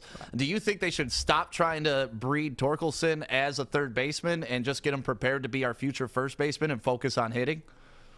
I don't, because analytically it makes the most sense. Third base is a premium defensive position. In today's day and age of baseball, what you're looking for is not necessarily the best hitter. It's the most value you can get out of a player in terms of wins above replacement and all those wonderful analytical stats that nerds like me pay attention to. Third base is a premium defensive position. And if what you get out of Torkelson at third, even as an average defender, is more than what you would get from him as a solid defensive first baseman. If you want a prime example, look no further than what happened with Vladimir Guerrero Jr. He came up through the Blue Jays system as a third baseman. Everyone knew this guy's a monster hitter. Will he develop with the glove? Well, he never really did. And now he's playing first base, and he's a good first baseman, and he's one of the best hitters in baseball. You can always move him back, so the idea of trying never bothered me. I have serious doubts. I mean, he was primarily coming up through at Arizona State as a first baseman. Right. But the idea behind it doesn't bother me, but you will have to get to a point where you got to make that decision and say, okay, is this viable for the future? Because look, Jamer is a average to above average third baseman on his best day. He's developed as a third baseman. He can play first, but I think that right now one of the issues I think with Torkelson is that he's maybe a little bit too focused on trying to switch to being a solid defensive third baseman, and he struggled a little bit. It's only 10 at bats. I'm not freaking out so far at the minor league level. So yeah, there will be an opening there. At some point. I have no problem with the attempt, but I still have serious doubts about whether or not he'll translate into a good third baseman at the major league level.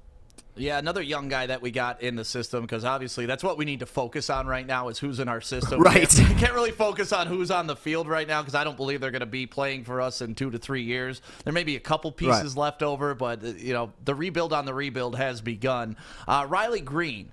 How do you see him performing, and do you see us moving him up maybe just to get some run by the end of this year to the major league level? I'm higher on him than I am on anybody else in the organization. I think like if you were to ask who's the one guy in this system, including the pitchers that we've seen at the major league level so far this year, that I think is going to be a star, I would say I would go with him. When he was drafted, everyone knew the bat-to-ball skills were there, the athleticism was there. I think as a defender, he's actually probably exceeded the expectations so far. I mean, there were rumors when he was coming out of high school, will this be a guy that you got to move to first base? All the tools are there, the intangibles are there for this guy to be a 5-tool player. As far as this year, it would have to be a substantial jump. He's in Double-A right now. He'd have to perform really well at Double-A and then really well at Triple-A just to get called up here this season. I don't think so. Do I think that by the end of this year he'll be good enough to play at the major league level? I do, but that's where you get into the nonsense of service time manipulation. When do you call a guy up? You can try to get an extra year on that rookie deal. I think we'd be far more likely to see him early next season, but I think in general, he's the one guy in the system right now where no one in the organization is upset with his progress or disappointed in his progress. I think that everything's moved along really solid with him. Yep. He showed promise in spring. He showed promise in summer camp last year. Hit a grand slam the other night in Double-A. I think if there's one guy really with superstar potential in the organization, I think it's him. I mean, we're young guy, only 20, 21 years old right now, and I mean, he's determined to get here and help this team start winning games. Like, I think one thing that this franchise and the city in general has kind of lacked over the last several years is kind of a face of Detroit sports. I think if there's one guy with the kind of capability to do that, it would be him. I'm higher on him than almost anybody else's. So in 2003, the Tigers set the record for major league losses at 119. I'm sure you were a Tigers fan at that point, but you've been doing your reporting heavily for the past 3 years, so I'm not sure how much you watched the 2003 team, but if you could make a comparison between that team and this team, which team is worse, I guess, is the easiest question to ask. Man, it's tough because I would say offensively, they're worse than 03, honestly, because the 2003 team had Dimitri Young, who was a top 20 hitter in baseball that year. Now, they didn't have anybody else. I guess maybe you could say there's a little bit more depth here, maybe, I guess. But right. I'd still go with the 03 team because that team was the pitching core there was awful. I think if you play this team in a 7-game series, I think this pitching would probably shut them down. I do think that because of how stable some of the pitching has been, I don't see this being a team that is losing a historical number of games. The biggest difference is, the 03 team, as bad as they were, that needed to happen. And now 3 years later, they're in the World Series. You look at this team, you got to say, all right, who here can stick around long enough so that the next time we make the playoffs, some of these guys will be on the roster, and only time will tell. And that rebuild had been going on for a while. I guess it technically kind of began after that season, or maybe during that season with Dombrowski getting there.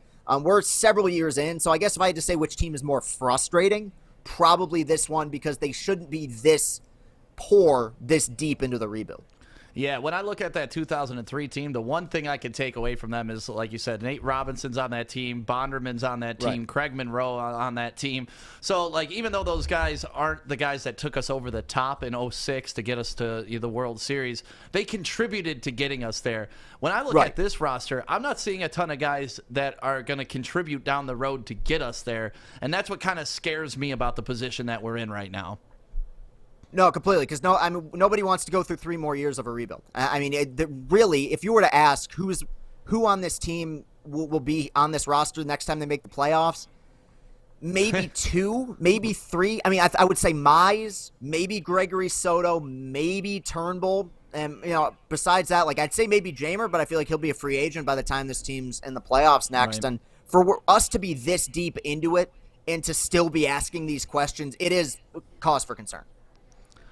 Yeah, so how are you doing, man? I know you do post-game reports on all of these games on your Twitter account, and, obviously you do a great job with that, but, we talk about Dan Miller all the time being the voice of the Lions and how, the Lions can be 0-15, but that 16th game, he's showing up and he's giving us energy and he's, delivering real emotion. How do you stay up during a season like this? Well, you got to be authentic. If I'm disappointed in something, don't hide your disappointment. Dan Miller does a great job, but Dan Miller has 10 bad days a year covering that team. I have 10 bad days in a week watching this team. I mean, we have 4 months worth of bad days, over the last season. So no, look, there does come a point of genuine disappointment where you're just dying for something good. And that's why, like, whenever there's that kind of like nugget of hope, like that's why I ran with the whole Akil Badu thing for a couple weeks, just because you don't have a whole lot to cheer about.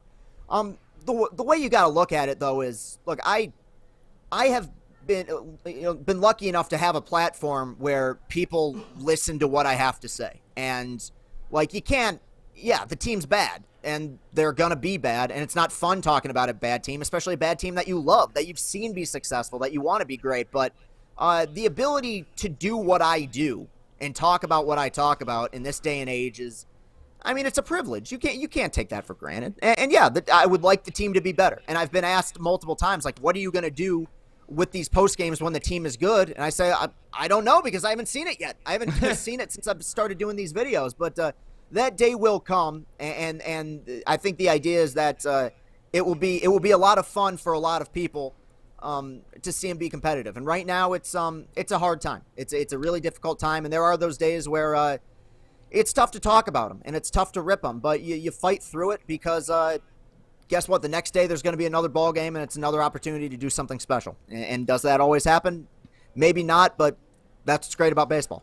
Oh, man, just wait till they start winning. Like, because we talk about that here at Woodward Sports, too. Like, we see our numbers growing every single week, every single month, and we're like, man, all of our teams are in the gutter right now, too. Like, just imagine to when people are really interested in the teams, they're seeking out information, they can't get enough of hearing about their favorite team. That's when people like you, like, you're going to see your Twitter go absolutely insane, because you've established yourself as a great voice of the Tigers, and then once people want to search out the Tigers, you're just going to be the man. And I was just about to ask him that. Like, I was just sitting back and listening to you guys talk.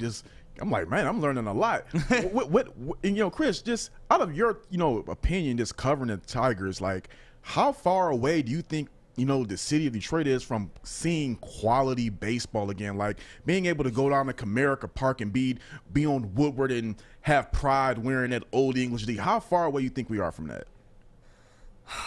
Man, it's tough to say. I would love to give you a concrete answer there. I think this rebuild would be going a lot better if I could give you a concrete answer. You'd be the GM. I mean, it would be. You should be the GM, man. Right, exactly. Because, a lot of GMs have, 4 or 5 year plans. Well, guess what? We're on year 4 and 5 right now. And I think that with the right leadership, I think they could be competitive. I'm not saying great. I'm not saying making the playoffs. Competitive within 2 years. I don't have a lot of faith in the current administration. I don't have a lot of faith in the current GM. I don't have a lot of faith in ownership right now. I know that Al Avila's contract, I believe, I could be wrong about this, I believe runs out at the end of next season. Given the fact that they have, essentially tanked for 5 seasons, they have built up a relatively stable core in the farm system. I think you could bring somebody new in, and within a year or two, we could get this thing rolling. But a lot of things are going to need to go right. You're going to have to start spending money, first of all. That's 1A and 1B. You got to start spending. I know there's the whole Moneyball principle, and teams like the Rays and the A's are successful playing small ball. That doesn't happen here. And the richest team in baseball is the Dodgers, and they're in the playoffs every season. That's going to have to happen in Detroit. You got to spend money to be good. So that's step 1. And then 2, making sure those contracts make sense, and you're not overspending the way you did on Miggy and the way you did on Jordan Zimmerman and the way you did on V-Mart. And then it's going to be about supplementing those players with a really good core in the farm system, which I think they do have. But not all these guys are going to pan out. Not all these guys are going to end up being top-tier major league players. It's going to take time. I think with the right leadership, we could be looking at 2 years. But it's disappointing that I can't give you more of a concrete answer there. But I like to know.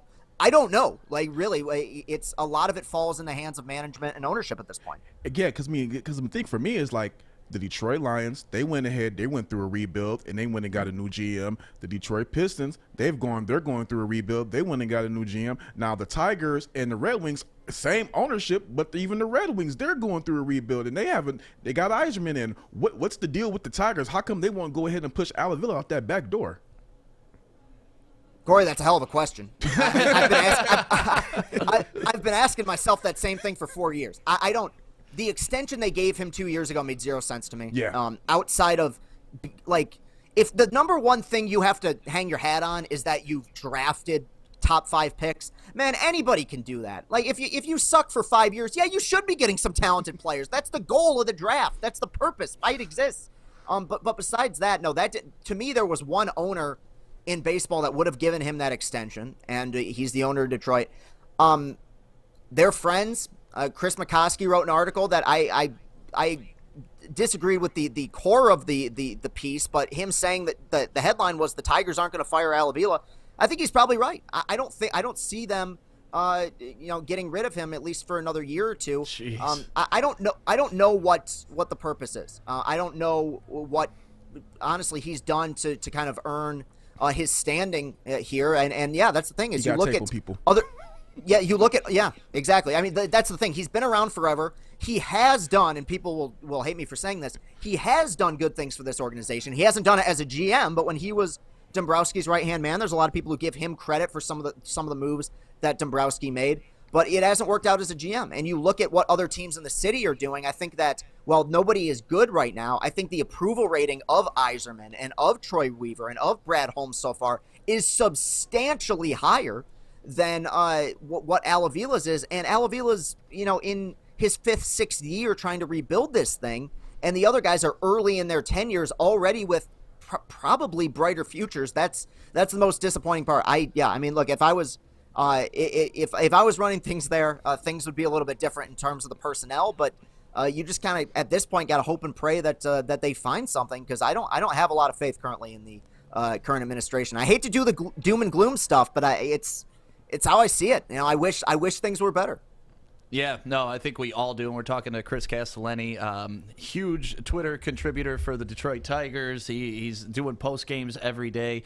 And so we wanted to bring him on to talk baseball because we haven't had an opportunity to talk a lot of baseball this year. Early in the season, we had the Badu story, but outside of that, it's been a struggle to bring up Tigers baseball on this show. So I'm glad to have somebody like you who's so passionate, who's watching every game, who can give us a little more insight than the average fan at this point.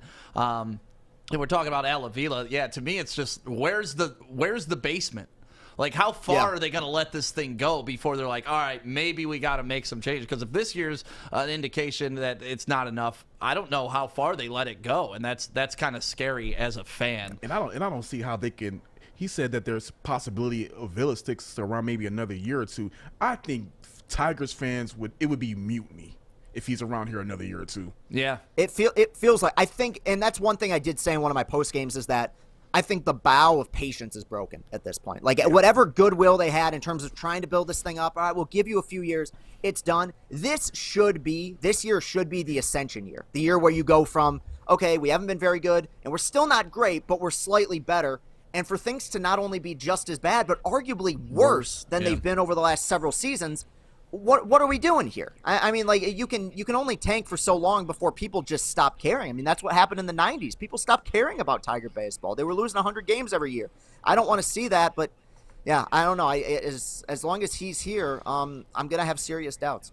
All right, now the most serious question I could ask you. Who is your favorite character on that poster behind you?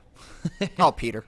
If I had to do a power rankings, it would probably go Peter, Quagmire, Joe, and Cleveland. But that's why I got that flag, because those are probably my 4 favorite characters. The best moments of those show to me come from them just sitting at the bar making jokes. So yeah, that would probably be my power rankings on that flag right there. What I love about Chris is anything he touches or talks about, he's so passionate about. Right. You gotta be.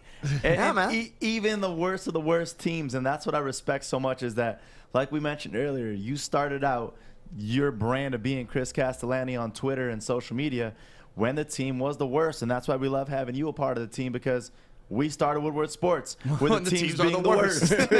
Yeah, exactly. Yeah, it's all about the ascension when they're winning. Yeah, easy to start it when they're winning. But yeah, no, Quagmire's #1 on my list if I'm going on that board. Like, he's still thinking about it. Yeah, I am. Every time Quagmire opens his mouth, he makes me laugh. It's like Ralphie on The Simpsons. Like, I love all the characters on The Simpsons, but every time Ralph opens his mouth, I laugh. And it's the same thing with Quagmire. So that's why I put him above the rest. Right on, man. Well, thank you, man, for your time. Always appreciate joining us in the morning. You look smooth as hell in your suit coat. Thank your you. hair's looking good. Room's looking Thank you. clean. Clean. Nobody's dogging you in the chat right now. So we Yeah. appreciate you, I man. appreciate that, guys. Yeah, keep covering the Tigers like you do. I enjoy watching your videos after every single Tigers game. And one day, man, one day, me and you will be at a Woodward parade for the Detroit Tigers winning the World Series. That's the goal. Just give me one before I die. That's all I need, man. One before I die. I don't know what we're gonna wait long enough for that World Series to happen, or Miggy to at least reach that 500 home run. We'll see. Hey, whatever happens first, we'll be there for it, right? Yep, that's right. Well, thank you, Chris, and make sure Have you a good one, follow guys. Thank you him. for having me on. I'll see you around. Yep, make sure you follow him on Twitter. He's a great follow, great insight, as you can tell. I mean, he really cares about the Tigers, and you know that's where we want to be, and those are the people we want to talk to. So thank you to Chris for coming on, talking Tigers with us this morning, and we got to give a shout out to our other friends at Levels. Go to enjoylevels.com right now and check out their website. They got a ton of stores that are set to open in Michigan. One happening in Centerline that we're working on the grand opening with some big giveaways and some big artists that are going to be there. It's going to be a fun event in Centerline. I think we're going to broadcast live from the dispensary. So, Corey, get ready for that day. It's going to be a good time. EnjoyLevels.com, or you can find them on Instagram at EnjoyLevels. Hey, guys, I'm D-Mac. Hey guys, I'm Pilar. That was a little slow. Right. Hi, I'm D-Mac. I wasn't ready. I was doing this. Hi, I'm D-Mac. Hey, I'm Pilar. I'm Maz. You're lit. Hi, I'm D-Mac. I'm Pilar. I'm Maz. We suck. You suck. Catch us Monday to Friday, 3 to 5. Every day, right here on the hook. On Woodward's. Good morning, everyone. Extra, extra, read all about it. Let's get into Joey's news. Let's go. We just had a lot of Tigers talk with the greatest at Castellani 2014. So follow him on Twitter. That's our boy talking Detroit Tigers. Now we got to talk about, in his last year of a decade-long contract, the Angels are parting ways with Albert Pujols, who is 41 years old, and he still has no intentions of retiring.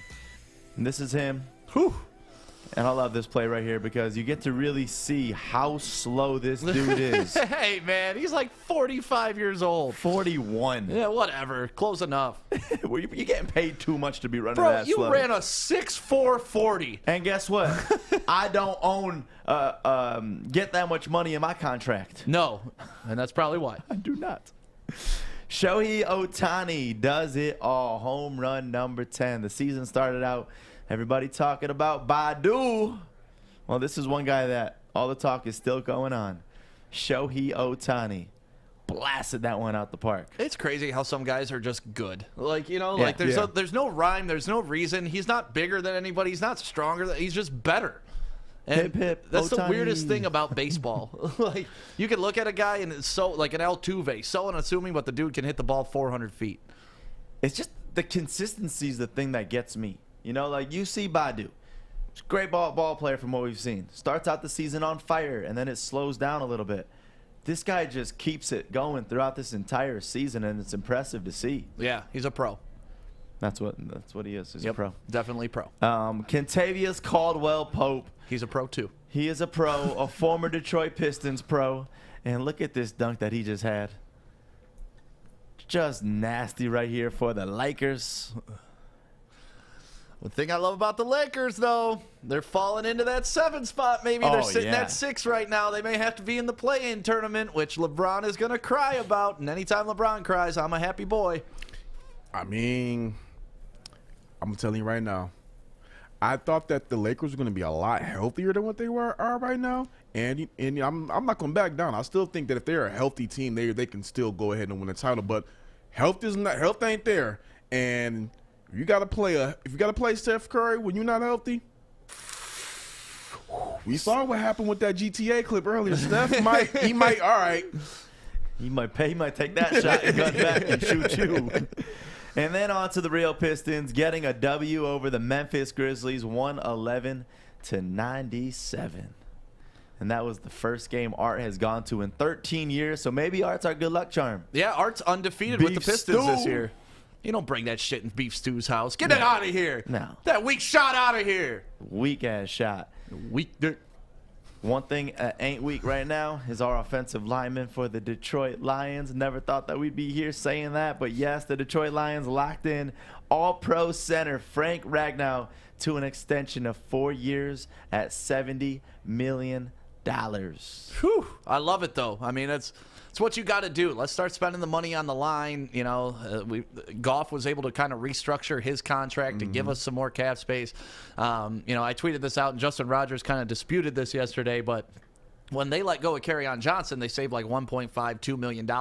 And the next day you signed Ragnow, and I was like, oh, well, that explains a little bit more why they got rid of Kerryon. It was free money to get off the books to sign Ragnow. He said they're unrelated, but to me, if you save money one day and spend it the next, kind of related. Makes sense. Yeah.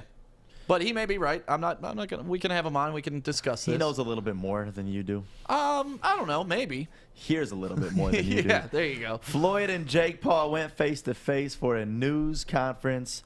Yes, in a month, June 6th in Florida. This exhibition match is going down, and Jake Paul is a badass right here. Look what he does. You don't want to mess with him. I'm going to take your hat. Like, what a little bitch move, though, man. Take your hat. Ooh, I got your hat. I got your hat. The thing is, then he went and got the tattoo on his thigh of "Got Your Hat" with the bait. That was just so. That was really, really weird. But you did all of that just to get kind of hemmed up on camera, and then I think there was another video out there floating around of Logan Paul being mad about you know, Floyd, him and his brother. But again, I will say this: even though I'm wearing a WWE shirt, Vince McMahon could have wrote a better script than that. They could have wrote a better promo than that one. What's up, Fish? You guys may already know this, but you guys want to know why Jake Paul stole his hat? Sure, I'd love to know why. First off, I'm assuming you guys are all aware, but he changed his Twitter name to Got Your Hat. Okay. He stole direct quotes from Jake Paul on Twitter. I stole his hat because he steals people's money with boring fights. Oh. All right. So that is why he stole his hat. That's how you get it. You don't whoop his ass in a fight. You take his hat. I will say this: Mayweather fights usually are boring, unless you're like a boxing technician guy and you love defensive boxing. Yeah. Mayweather fights are tough to watch. They always go to a decision. Nobody's ever getting a clean shot on Floyd. He'll pepper him up for a little of the score as points, then he'll get out and win the round. But he wins, so I'm not gonna knock it. He's mastered the art of hitting somebody and not getting hit. Yeah, that's just boxing. Yeah. Right? But it's just, when you want boxing, you want to watch people get knocked out. You want to see a big right hook. Floyd had to change his style because Floyd used to knock people out when he was Pretty Boy Floyd. Pretty Boy, yep. But when he changed the money, the thing was, when I was, watching one of his documentaries, Floyd his hands are brittle. So, he would, be breaking his hands, knocking people out. So, he had to switch his style. He couldn't be a knocker. He had to be more of a defensive fighter because of his hands. So, it's not I will admit, all of his fights are not pretty to watch, but, hey, he switched his style to win. So. I love Floyd Mayweather as an individual. I think I've told this story before. When he showed up to a nightclub I was hosting, I left with 2 extra G's in my pocket for giving a shout out to the money team. His handler just kept coming over. Hey, give another shout out to the money team. And play this song. Give another shout out. It's like, all right. And you know what's weird? I thought the whole I don't drink alcohol thing was a ruse. Nope. I shot an event with him, and he ordered all the bottles, and he's sitting there drinking water. He does not drink. Well, the night he came through V Nightclub inside the MGM Grand when that was open was the night he signed his $20 million deal. I believe it was with Showtime, right? And he came in just on fire, dude. I would the too. Doorman caught an extra couple G's. I caught an extra couple G's. The bartenders caught an extra couple G's. DJ Whip walked out of there with an extra couple G's.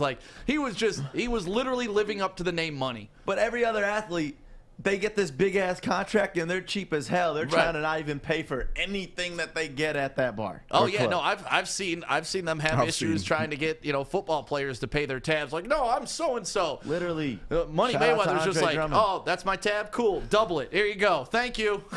Dude's just got so much cash. Yeah, love so you gotta love and respect that, and you also gotta love and respect Northwestern Tech.edu.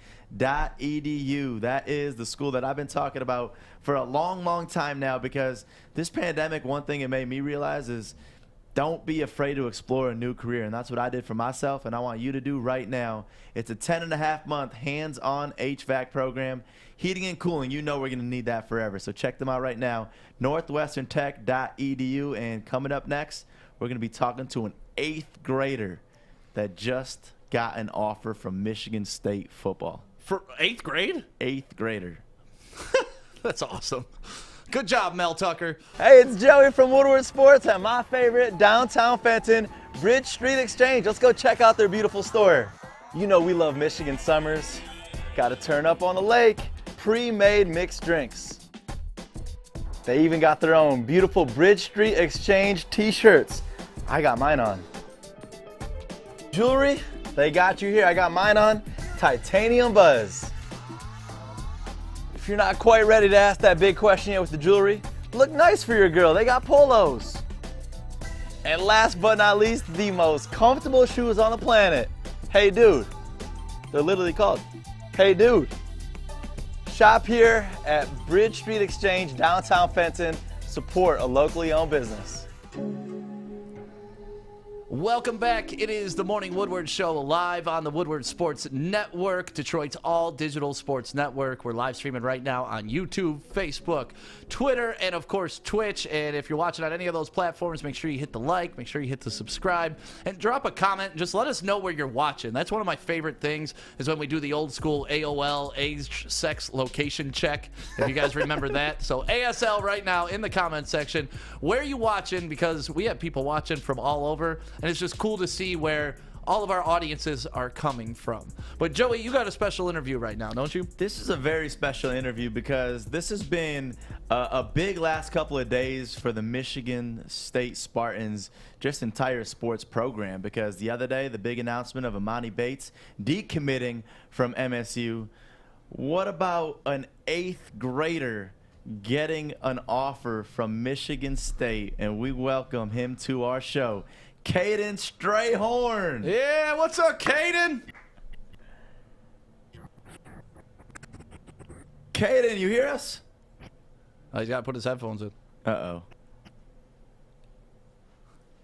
All right, looks like we got some internet issues on this one on his end, but it seemed like it was working towards the end. Let's try that one more time real quick, Alex. Hello? There he is. Good. What up, man? Can you hear us? Yeah, I can hear you. All right. So, Caden, what's going on? Walk us through the other day when you get this FaceTime from Coach Mel Tucker himself. Oh, yeah, so he was, like, driving, I think, to another facility, and he FaceTimed me.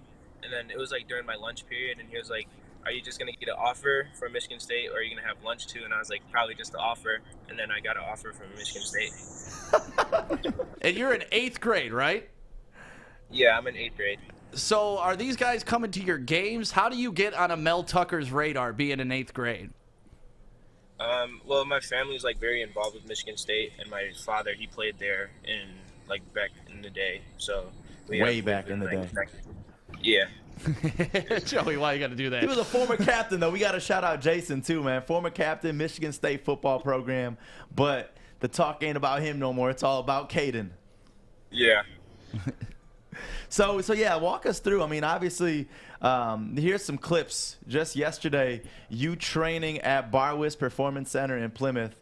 I mean, this kid is a beast. 6'4", 260 pounds. Good God. In what grade? 8th grade, man. Who are you training against actually in these videos? Because they're also some big fellas. So the blue shirt, he's 6'7". He's in 8th grade. He's in my class. But the other one in the red, he's 6'9" and senior. And where do you go to school? I go to U of D, but for high school, I'm going to go to Catholic Central. Oh, man, go to Orchard Lake St. Mary's, man. What you doing? Joey went to Brother Rice. I went to St. Mary's, and you picked CC. What are we doing here, man? We got to be better recruiters than Mel Tucker.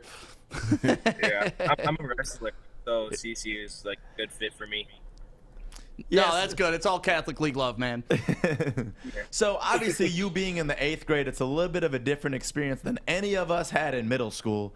What's it like being in 8th grade and just the rest of the class talking about hearing their boy get an offer from Michigan State as an 8th grader? It feels pretty good, 'cause, like, I've always been a leader in the classroom, so for them to talk about me like that, it's like a good honor, in the classroom. And then when they talk about it, it makes me feel good, and like to show like my hard work is like finally paying off a little bit. But I got to keep working. I mean, obviously, with your dad being an ex-college player, and you're clearly showing you already have the work ethic, you already have the attitude, and you already have the mindset to really take your game to the next level. Because I'm going to tell you this, when I was in 8th grade, working out and like evolving my athleticism wasn't my main focus. I was trying to just do everything, but it seems like you've really honed in on football and wrestling, and those two things are going to take you far. Yeah, thank you. Yeah, no problem. I've been working out a lot at like Bar with Methods, like in the videos. I go there like every day, and then we have a lot of camps on like Sundays and stuff. So I do a lot of work with like high schoolers. So that's what gets me better every day. Is there a lot of pressure on you? Because I know Pops is a big Michigan State guy, being the former captain himself. Is there a lot of pressure on you now of him saying, Caden, you got to go to MSU now. That's where Dad went. That's where you should go. No, he's never told me that I need to go to any particular school. He just knows that I need to be the hardest worker in the room at all times and never let anybody outwork me and be the best version of me I can be. Man, can we clap it up for Dad real quick? Good job, Dad. The young man he raised. Yeah. Young man that could whoop all of our butts. Yeah, I'm usually not intimidated by 8th graders, but today I am. I literally just put this in the chat like, this is the first time I'd be scared to throw down with an 8th grader. Well, but it just shows, like what a man he's raised, and to be getting that offer, like the coolest thing is this is Caden's first big interview ever, is right now on the Woodward Sports Network at the 8th grade. Love it. Absolutely love it. Well, thank you for your time this morning, man. I know you're probably on your way to training right now, and we're glad that you were able to come on with us this morning. Hopefully, when you go pro and stuff, we can throw it back and be like, we talked to this kid in 8th grade. Yeah. Y'all don't know Caden like we do. You went from gym class to doing an interview with us. That's awesome. Hey, listen, I know it's obviously an overwhelming couple days for you, but it's something that you definitely deserve. So enjoy these moments and enjoy high school. Like, I don't even know. Like, enjoy high school. Like, he's not even like happening next week or so to make this decision. He's got 4 years to make this decision. Yeah, thank you. Yeah, well, I look forward, and I'm rooting for you every game you play except against Orchard Lake St. Mary's. Thank you. Yeah, have a good morning, man. That's awesome. Go Green! Once again, Caden Strayhorn, an 8th grader that got an offer from Mel Tucker himself to play for Michigan State. That's so cool, man. 8th grade, that's phenomenal. Speaking of big 8th graders, what's up, Mikey TikTok? Hold on, we gotta turn your mic on. Go ahead. I just wanted to come on. Fish, stand next to me. I'm 19. He's 20. These are normal-sized people. You guys just talked to a grown I'm not man. normal size. I'm short. We are now average size. That kid is incredible to be that big at that height. I can't believe 6'4", that. 260. I'm not joking. Nuts. That's imagine 3 fishes. Imagine he grows to like 6'8". That's gonna be a problem. Yeah, no, I love mean, being short, by the way. It's a great feeling. That's the crazy thing about like the recruiting process now for colleges and stuff like that. Like I remember being in high school and like the top athletes getting recruited, and you get the letter and stuff like that. I even think I got a couple letters from some small schools. But to be in 8th grade and already be like, all right, if I want to set my future now, I can commit. Like that is just such an amazing feat, and it really shows how evolved sports have become ever since, I don't want to be the old man, but since I was a kid. And, what I was alluding to earlier, I was a 3-sport athlete growing up. I wasn't focusing on football. I was just playing sports because I love sports. I wasn't trying to make a career out of it. But now with like the AAU level, like Emoni Bates and stuff like this, where 8th graders are getting recruited, it really shows that the way sports recruiting and the way you got to dedicate your life earlier to these sports if you want to be successful. Because if you're just a random 8th grader picking up football and going up against that kid who's been in the gym every day training since he was 6, you're already leaps and bounds behind. And the biggest takeaway that I had from that is he said, I'm a leader in the classroom as well. Yeah. So this kid's got it all. And when you stay focused like that, it just shows that the possibilities are endless for your career, even as young as an 8th grader. And it's truthfully just the power of social media, because I'm sure that's how, well, probably not in this scenario because Mel Tucker being a local guy, but that's going to be the way that players get looks across the country. But that's just where we're at. It's amazing. Well, his dad's done an incredible job, too, instilling that work ethic, instilling just, it was like talking to a grown man, not an 8th grader. Literally, I thought he was more grown than all of us. He probably is. He probably is. Definitely more mature than me. Corey, what do you got to say? Just blown away? Like, dude. Corey's going to write his first blog on an 8th grader. I'm like, dude, I'm trying to think, like, what would I do if I was that size? Probably playing football. Right. And better than I did, though. But, yeah. Well, congratulations to him. That's awesome. And it's good to see that we're recruiting in-state, too. So go green, go white. Michigan State, you may have a bright future with that young kid right there. And coming up next, speaking of bright futures and young kids below average size, we got Fish coming up next with Fish's Facts. Why are you always laughing at me, Corey? Everything is funny to me. I laugh at everything. No, don't take me seriously. Let's do Fish's Facts next on the Woodward Sports Network.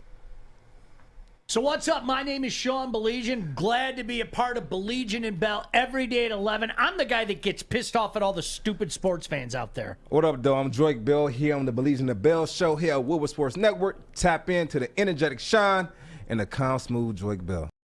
Is it time? Yeah, it is. Fish! Go fish. Fish facts. It's fish!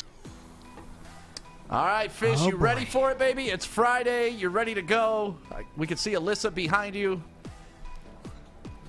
Move out the way a little bit, Fish, please. No, I'm going to move this way. No! Oh, Fish! No!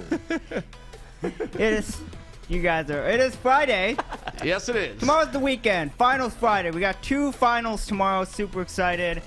And we're going to start with a final where there's a rugby game tomorrow, Crusaders and Chiefs. And if the game goes to extra time, because they've had a lot of extra time games this year, if it goes to extra time, they'll play 2 10-minute halves. They'll change ends at each half. If it's still tied after 20 minutes, 20 minutes, by the way, for any of you who don't know. If it's still tied after 20 minutes, they will go to sudden death, which means first point scores wins the game. If still tied after that, there'll be 30 minutes. They go to a rugby kicking competition, and that's where we start our video today with a game back in 2009 between Leicester and Cardiff that actually went to a kicking competition where they're 22 meters out. And they got to try to kick it through the post, and obviously if they make it, they get the point. If they don't, they miss. It was a kicking competition. It was exciting. Do you think any of those guys could be NFL kickers? Yeah, some of them can. Okay. Yeah, they would do pretty well at it. All right, and we start today in rugby. We're July 8th, 1950 is the last time a player scored 6 tries in the game. I told you yesterday we saw his hat trick. He ended up scoring 3 more in the second half. And, yeah, Jack Troy was the last person in 1950. That's a long time ago. We go to basketball. Russell Westbrook has 50 rebounds and 58 assists in his last 3 games. He is first in assists and 6 in rebounds this season. So he is looking very good. Yeah, Westbrook's such an enigma of a player. He's so good, but he's never going to win shit. It's just the weirdest thing. We go to the Toronto or Tampa Bay Raptors. Pascal Siakam. He got 44 points, 11 rebounds, 7 assists last night. He joins Kawhi Leonard and Vince Carter as the only Raptors player with a 40-10-5 game in franchise history. Nice, yeah. Pascal, I mean, that's what we were hoping out of Sekou. Still hope. And then here is baseball. Shohei Ohtani. He's doing numbers this year. Yes, he is. He got 10 home runs at the plate and 30 strikeouts as a pitcher in a single season. I had to stop Adam this morning before the show. He was stealing my fact.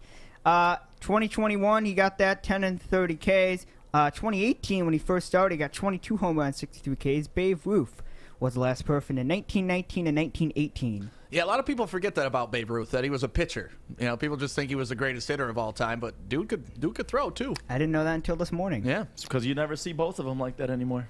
You do not. No.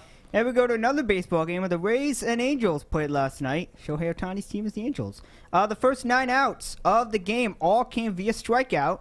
It's the first time each of the first 9 outs came via strikeout Since September 16, 2012, Rays Yankees, they had the first 9 outs of strikeouts. So if you like pitching, those are fun games to watch. And then today is May 7, and we go to 1982, where the California federal jury rules NFL violates antitrust laws in preventing the Raiders moving to Los Angeles Coliseum. Yeah, who gives a shit? They ended up moving out again and then moving back and then out. Now they're in Vegas. Like, the Raiders just couldn't stay put. Feel bad for Oakland, man. Yeah, those fans, they deserve better, but whatever. Is that the one that got the weird field, too? Well, yeah, they don't have Coliseum. They don't have a football field. That's probably why. Right. They just play in their baseball stadium, which is So not weird. bad. Well, it's weird, but it's not terrible. No. Denver Nuggets, 1994, they became the first 8th seed to beat a 1 seed. They beat the Seattle Supersonics. Now they're the Oklahoma City Thunder. Now Seattle's getting a hockey team later this year. Nice. The Kraken. I remember that too. And the iconic shot of Mutombo on his back holding the ball. do your Mutombo scream. He sounds like Chewbacca when he talks. That's how it was. Right. Oh, we got some birthdays today. All right, let's a hear lot, it, lot of Fish. people born on May 7th. 1978, Sean Marion. He's Nice. an American basketball player. He was born today. Weirdest shot in NBA history, but but it went nice. in. And then 2 birthdays on 1984. One was a very big lion. The other one was not so good lion, or not a lion at all. Alex Smith and Drew Stanton. Yeah. Congratulations. Great player, though. Good job, you were born. And then, Joey, this is for you. Sadly, no weddings and divorces found in sports on May 7th. Really? That's strange. That's actually an amazing fact. You got, now's your gap, Joey. Get in there. I just now it says in sport, so obviously there was weddings for entertainment or music or hip hop or rap or whatever people watch and listen to. So, but that's just sports. Those are the facts. Have a great weekend. I sure will have a great weekend watching sports all day and all weekend. Thank you very much, Fish. Now, Joey, you ready for Dumbass of the Day? I'm not. You're not? I'm not ready for Dumbass of the Day. What do you want to do instead? Why? Is it you? It's Friday, Fish, so you know what we got to do today? Oh, no. Oh! Oh, yeah. Don't say oh, no. Slap shot. 8 Mile vodka slap shots. And before... You like we're that gonna music? go do That's it. going to be a buzzer. You'll see us hit this out on the streets later because I've realized doing them outside on the streets with random strangers is way more fun than anyone you know doing it because These it's guys are all tough. afraid to smack me. It is. It's hard to smack someone that you know and love. It really is. Art's saying no, so But Art smacked me like a little bitch. that was Why? that was the You're biggest soft, bitch smack. Art. You said it was strong at first. Yeah, You want because to it see was strong? easy. Watch this next one that we did last week. So watch this. Hey, it's Stick from Woodward Sports, and of course, 8 Mile Vodka. We love you guys. We love to be a part of Detroit. And part of the deal of this, which we want to see all summer long, we want to see this starting at tailgates, your bonfires. It's called a slap shot. And we're doing it here at Woodward Sports. You ready to slap me? Do it. This is Bethany. She's going to slap me. I got my shot here, 8 Mile Vodka. It's Friday. I'm ready for this. You ready? Yeah. All right. Don't pretend I'm like one of your weird No, ex-boyfriends. no. This is like, how hard do I get to hit you? However hard you want to hit me. I'm just here. Yeah. Poor man. Yeah. Last week the chick took it out on me, so. Do you want to do the shot first and then I smack No, you? it's a slap shot, not a Okay, shot slap. alright. Well, hey, Yep. we can do it twice. Let's Ready? do it. Ready? Let's do it. Are you sure? That's where Yeah. you messed up, Okay. Stick.